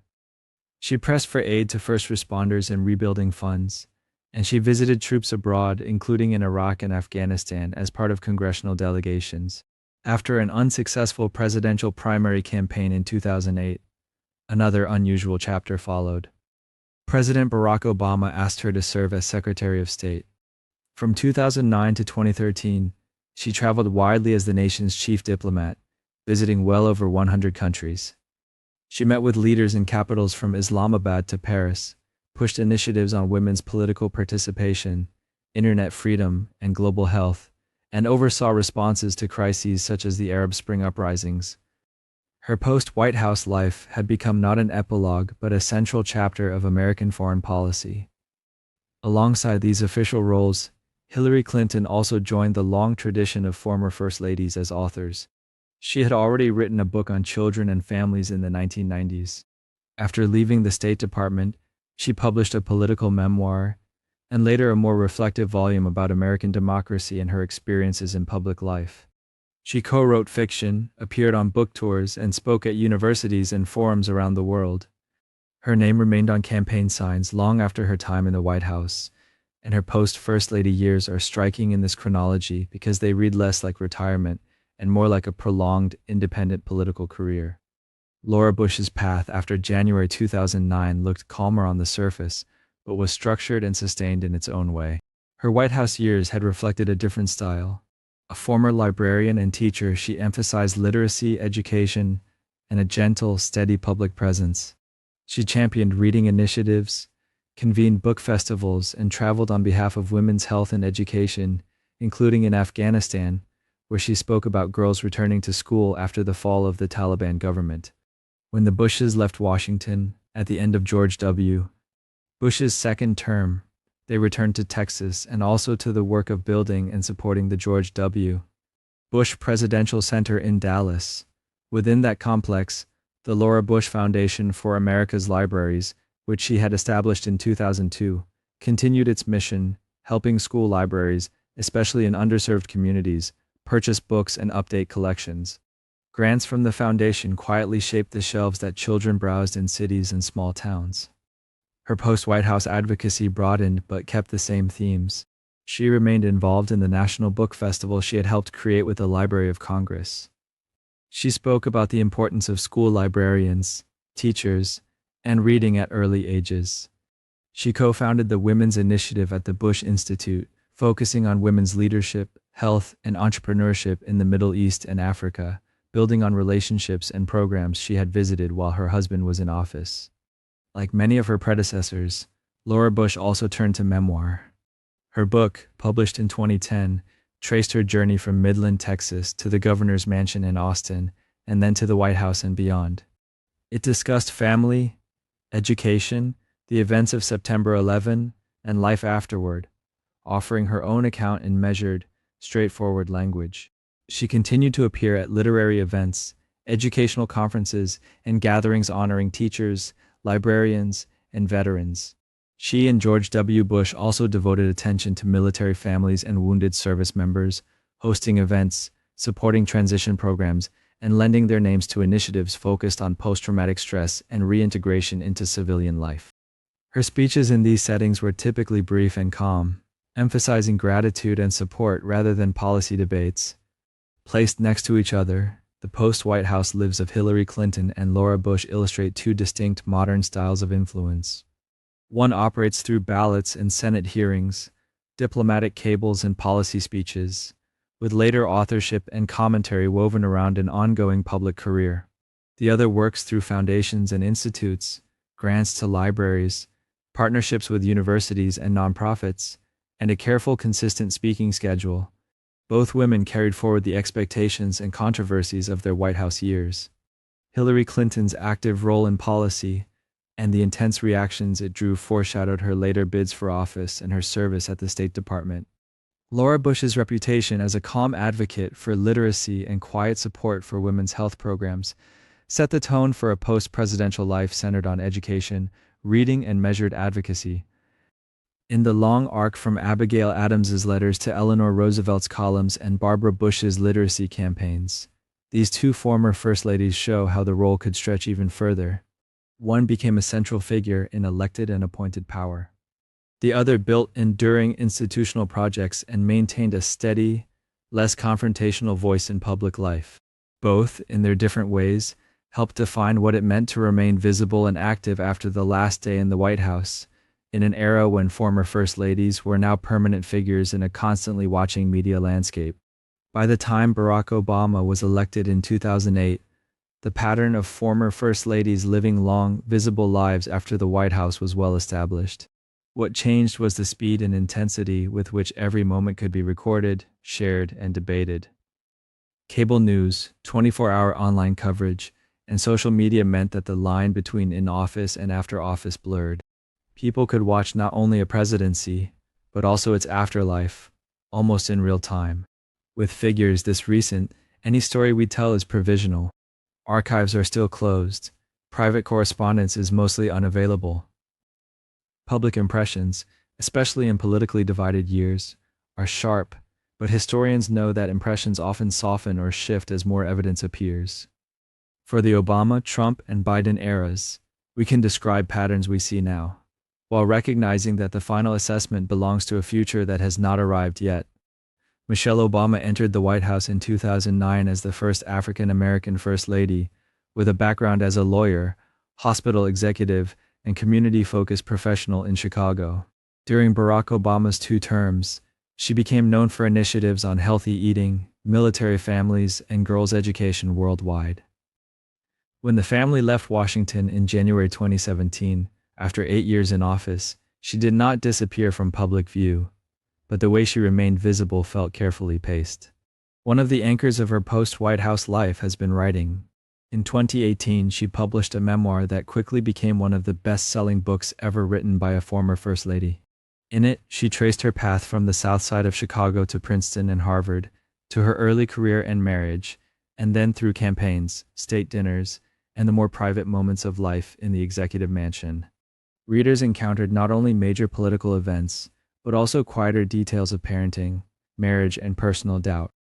The book tours that followed filled arenas, more like concerts than traditional readings, with conversational interviews that extended her public voice beyond formal speeches. She and Barack Obama also entered the world of media production, signing a deal to produce films and series.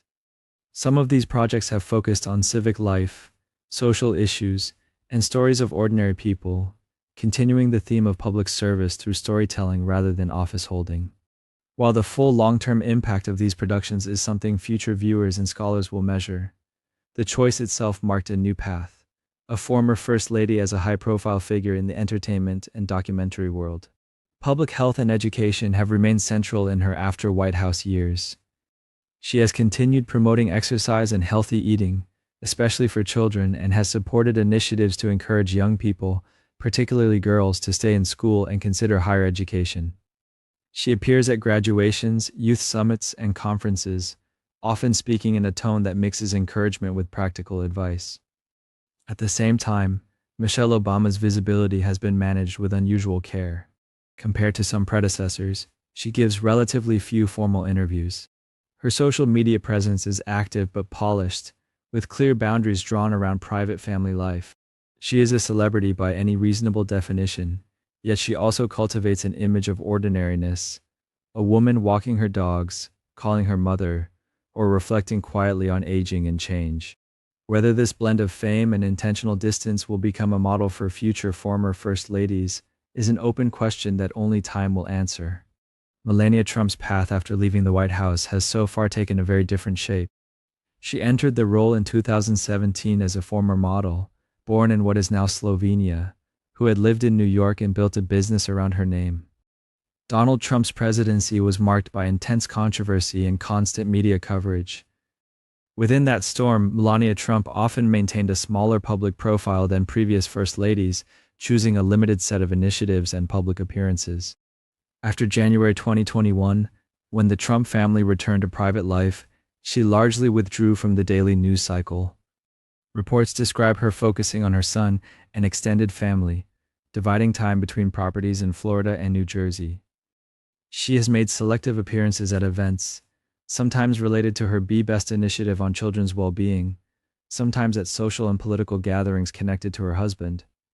Because she has given few post-White House interviews and has not yet published a full memoir, our current understanding of her afterlife as First Lady is especially thin. Public records show trademark filings and some charitable efforts, but much of her daily routine remains private, by design. Accounts of her views and activities tend to come through secondhand reporting, rather than from her own extensive public commentary. For historians, this creates a familiar caution. Many 19th and early 20th century First Ladies also look like minor figures until letters, diaries, and family papers eventually revealed a more complex story. With Melania Trump, the gap between public interest and available primary sources is particularly wide.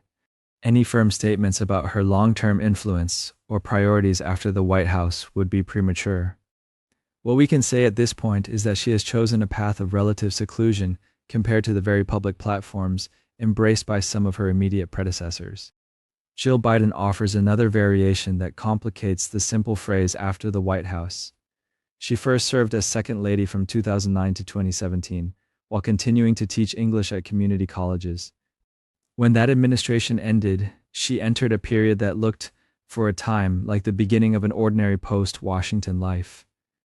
She co-founded a cancer initiative with Joe Biden, rooted in the Beau Biden cancer moonshot that had begun after their son's illness and death. She kept teaching, wrote a memoir and a children's book, and spoke about military families and education. Then, in 2021, she returned to Washington as First Lady after Joe Biden's election to the presidency. Instead of moving from the White House into retirement, she moved from a previous period in high national office back into the very role that had once seemed to be behind her. Unusually, she continued teaching at a community college even while serving as First Lady, blending ongoing professional work with ceremonial and advocacy duties in a way no one in her position had done before. Because she is a current First Lady rather than a former one, it is too early to describe her after story in any settled way. What we can observe is that her life illustrates how the old categories have become more fluid.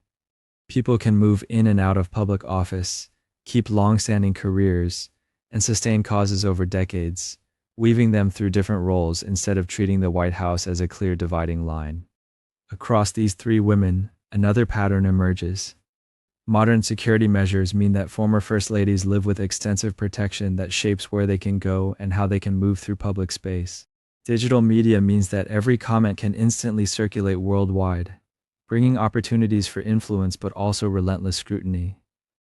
Branding, in the sense of a recognizable personal style and set of themes, has become almost unavoidable. Michelle Obama's focus on empowerment and health, Melania Trump's emphasis on privacy and selective engagement, Jill Biden's steady link to teaching and military families, all exist not only in policy speeches and books, but also in online profiles, hashtags, and reposted clips. For earlier generations, the story often began in letters and ended in memoirs.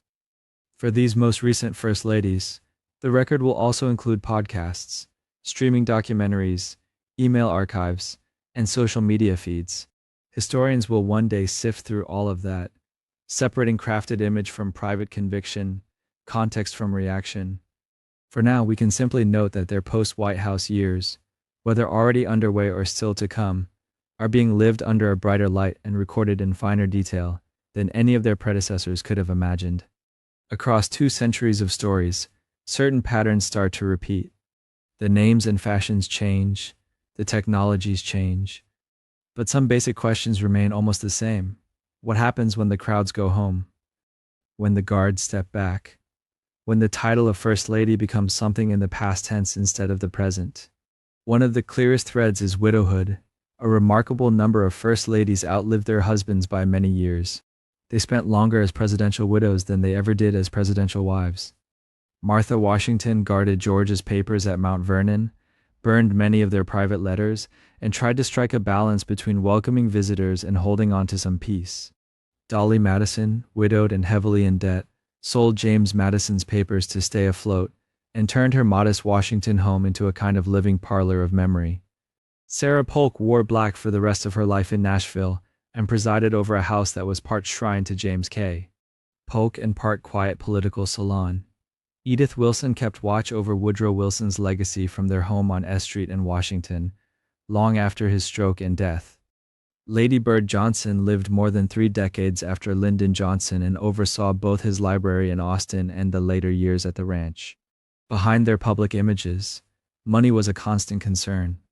Some, like Julia Tyler and Mary Todd Lincoln, knew real financial uncertainty. Others, like Julia Grant or Bess Truman, lived comfortably but carefully, counting on pensions that did not exist until late in the 19th century and only later expanded. Even in the 20th century, some First Ladies relied on paid writing, lecture tours, or careful management of family property. Memoirs were not just acts of memory, they could be practical tools to pay bills. When we see them smiling at dedications or signing books, we are also seeing people who had to think about rent, mortgages, and medical expenses, just like anyone else. Their homes became stages where all of these issues played out. Mount Vernon in Virginia, Montpelier in Virginia, Sagamore Hill on Long Island, the Truman home in Independence, Missouri, the Carter House in Plains, Georgia, the Johnson Ranch in Texas, the Reagan Ranch in California, the Clinton home in Chappaqua, New York. Each became, in different ways, a place where the public could visit and where a version of history was told. At Mount Vernon, visitors in the early Republic saw the Washington's world through Martha's careful gatekeeping. At Montpelier, Dolley Madison's choices about what to sell and what to keep shaped what future generations could know about James Madison. Sagamore Hill, where Edith Roosevelt lived after Theodore's death, held the books, trophies, and letters that preserved his image as a vigorous outdoorsman president. Independence and Plains, modest Midwestern and Southern towns, grounded Bess Truman and Rosalynn Carter in ordinary routines, church, grocery stores, neighbors stopping by, even as tourists arrived to see where presidents had once lived. In the modern era, the home of a presidency widened. Presidential libraries and centers, beginning with Franklin Roosevelt's library in Hyde Park and stretching through places like the Johnson Library in Austin, the Carter Center in Atlanta, and the Clinton Presidential Center in Little Rock, created new kinds of spaces. Former First Ladies moved through these buildings as hosts and custodians. They spoke at anniversaries, cut ribbons for new exhibits, and sat for oral histories. Their influence ran through reading rooms and archival policies more quietly than through campaign speeches, but it was influence all the same. Decisions about what to release and when, what to highlight and what to leave in storage, helped shape how each administration would be remembered. Alongside homes and libraries, there were the tools of personal expression, travel, writing, advocacy, philanthropy, and family caretaking. In the early 19th century, travel might mean visits between plantations or cities along the eastern seaboard. By the late 19th and early 20th century, it meant grand tours of Europe or world cruises, like those the Grants and Hayes undertook. By the late 20th and 21st centuries, it could mean advocacy trips to refugee camps, international conferences on women's rights, HIV clinics in Africa, or girls' schools in Asia. Writing followed a similar arc. Abigail Adams's letters, preserved almost by accident, became a foundational record of early American political thought in domestic form. Julia Grant's Memoirs, delayed in publication, eventually gave historians a vivid account of Civil War and White House life. Eleanor Roosevelt wrote daily newspaper columns and multiple books that blended travelogue, opinion, and personal reflection. Betty Ford, Rosalynn Carter, Hillary Clinton, Laura Bush, Michelle Obama, and others used memoirs to shape their own narratives in a media climate that might otherwise define them. Philanthropy and advocacy grew from private, sometimes quiet efforts into sophisticated public campaigns. 19th century First Ladies worked through churches, local charities, and personal letters. 20th century figures like Eleanor Roosevelt, Lady Bird Johnson, and Rosalynn Carter joined or built national organizations, chaired commissions, and raised funds. By the late 20th century, the pattern of a cause, whether highway beautification, literacy, mental health, or childhood obesity, was well established. It gave former First Ladies a socially acceptable way to exercise influence without holding formal office. Family caretaking was always there in the background. Many of these women nursed aging husbands, raised children and grandchildren, and managed extended family homes while answering mail from strangers. Edith Wilson guarded access to a disabled president. Pat Nixon protected a husband under investigation and later disgraced, organizing a private world of loyalty and routine. Nancy Reagan oversaw Ronald Reagan's care through Alzheimer's disease. Rosalynn Carter balanced global advocacy with intimate caregiving as Jimmy Carter lived into his late 90s. Even when the cameras were gone, the work of tending to others filled their days. Around all of this, the structures of their world evolved. Early Republican households were porous, with enslaved people, hired workers, visitors, and family members all moving through shared spaces. Privacy was limited, but so was formal security. As the Secret Service expanded and later as modern security protocols hardened around former presidents and their families, the physical distance between a former First Lady and the general public increased. Media industries grew from small partisan newspapers to mass circulation magazines, then to radio, newsreels, television, cable, and digital platforms. A project that began as a local charitable society might, by the late 20th century, exist as a tax-exempt foundation with staff, legal counsel, and global reach. Yet across these eras, power after the White House tended to be indirect. It lived in social networks, who they entertained, who they advised over tea or a quiet phone call. It lived in archives, what letters they saved, what diaries they destroyed, what interviews they agreed to record. It lived in public speeches to civic clubs and college graduations. It lived in charitable boards, hospital campaigns, literacy programs, and mental health initiatives. And it lived, perhaps most powerfully, in symbolic authority, the sense that a former First Lady, no longer bound by the daily schedule of a presidency, could speak from experience about war and peace, love and loss, illness and recovery, youth and aging. If you step back and look at them as a long procession, from Martha Washington to Jill Biden, and the women whose names we do not yet know, another pattern emerges. The end of White House life was rarely an end. It was a turning, sometimes abrupt, sometimes gradual, sometimes painful, sometimes quietly welcome.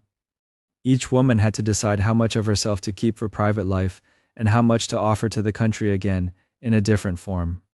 Think of them for a moment, not as figures in portraits, but as people sitting at desks in quieter rooms, sorting letters into piles. Save, burn, answer, ignore, invite, decline.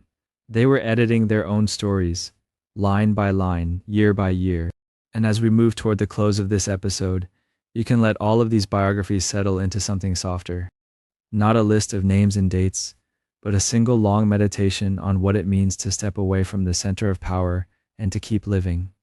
To make new routines, to find new work, to tend gardens or libraries or families or causes, to reinvent oneself under a slightly dimmer and perhaps kinder light. In the calm that follows a presidency, in houses by rivers and on city streets, In apartments, on ranches, in small towns like Independence and Plains, they kept going. Their lives after the White House were not an epilogue, but another chapter. And it is in those quieter chapters that their deepest legacies often took root. When we circle back over this landscape, what stands out is how often the later years revealed parts of these women that the official portraits only hinted at. The formal paintings show them standing beside presidents, in silk gowns or tailored suits, frozen in the instant of public duty. The long years that followed show something else entirely. They show how a life bends once the motorcades are gone. Some became public crusaders the moment they were free of the daily choreography of the White House. Eleanor Roosevelt, no longer bound to Franklin's agenda, took on human rights with almost relentless energy. Rosalynn Carter kept building programs for mental health and caregiving long after Jimmy Carter left office. Hillary Clinton and Michelle Obama carried their issues into books, speeches, and global initiatives. Their after years looked almost like a second career in public life, only this time rooted in their own names and priorities. Others moved in the opposite direction, into a deliberate quiet. Sarah Polk in Nashville, Pat Nixon in New Jersey and California, Bess Truman in Independence, Mamie Eisenhower in Gettysburg and then Colorado. Widows, and sometimes wives, who chose privacy over platforms. They answered letters, welcomed select visitors, guarded memories, and measured out their appearances with care. For some, the work was inward, tending a husband's reputation, a family's wounds, a house full of keepsakes. The contrast run along other lines too. Wealthy households, like the Grants after their world tour or the Johnsons at the ranch, had to manage resources carefully, but did not face the bare edge of poverty. Others stood much closer to it. Dolley Madison selling Montpelier's land. Mary Lincoln fighting for a pension. Julia Tyler navigating reduced circumstances. The dignity of the role did not always come with financial security. It is easy from a distance to see them as symbols. Closer in, they are people balancing accounts, deciding which heirloom can be sold, which letter might bring in a speaking invitation. And the timelines varied. Some had only a few years of retirement before illness or death. Florence Harding, Jacqueline Kennedy Onassis, Betty Ford's later decades cut short compared with some of her peers. Others, like Lady Bird Johnson, Nancy Reagan, Rosalynn Carter, and now figures like Laura Bush and Michelle Obama inhabited long second acts that stretched for 30 or 40 years. In those extended spans, the former First Lady identity became only one strand in a much broader life. What we know about any of them is shaped by what survived. Letters that were saved instead of burned, memoirs that were finished instead of abandoned in a desk drawer, oral histories recorded on tapes in quiet rooms at presidential libraries. Sometimes a vivid anecdote turns out, under scrutiny, to be a family story polished over time rather than a documented fact. Scholars compare versions, check dates, and lean on archives. The picture that emerges is careful, incomplete, but still remarkably human. Across the centuries, American expectations changed around them. Martha Washington was praised for dignified household management. Edith Wilson was criticized and admired in equal measure for stepping into a wounded president's circle of power. Lady Bird Johnson could make highway plantings a national cause.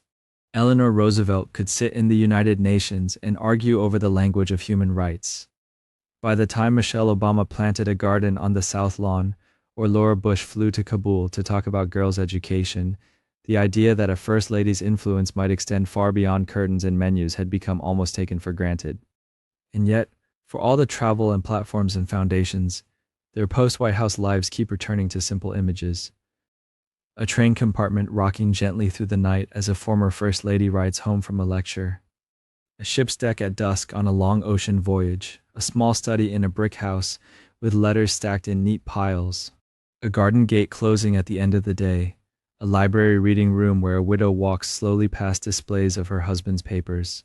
A family table where children and grandchildren talk over one another while someone passes the bread.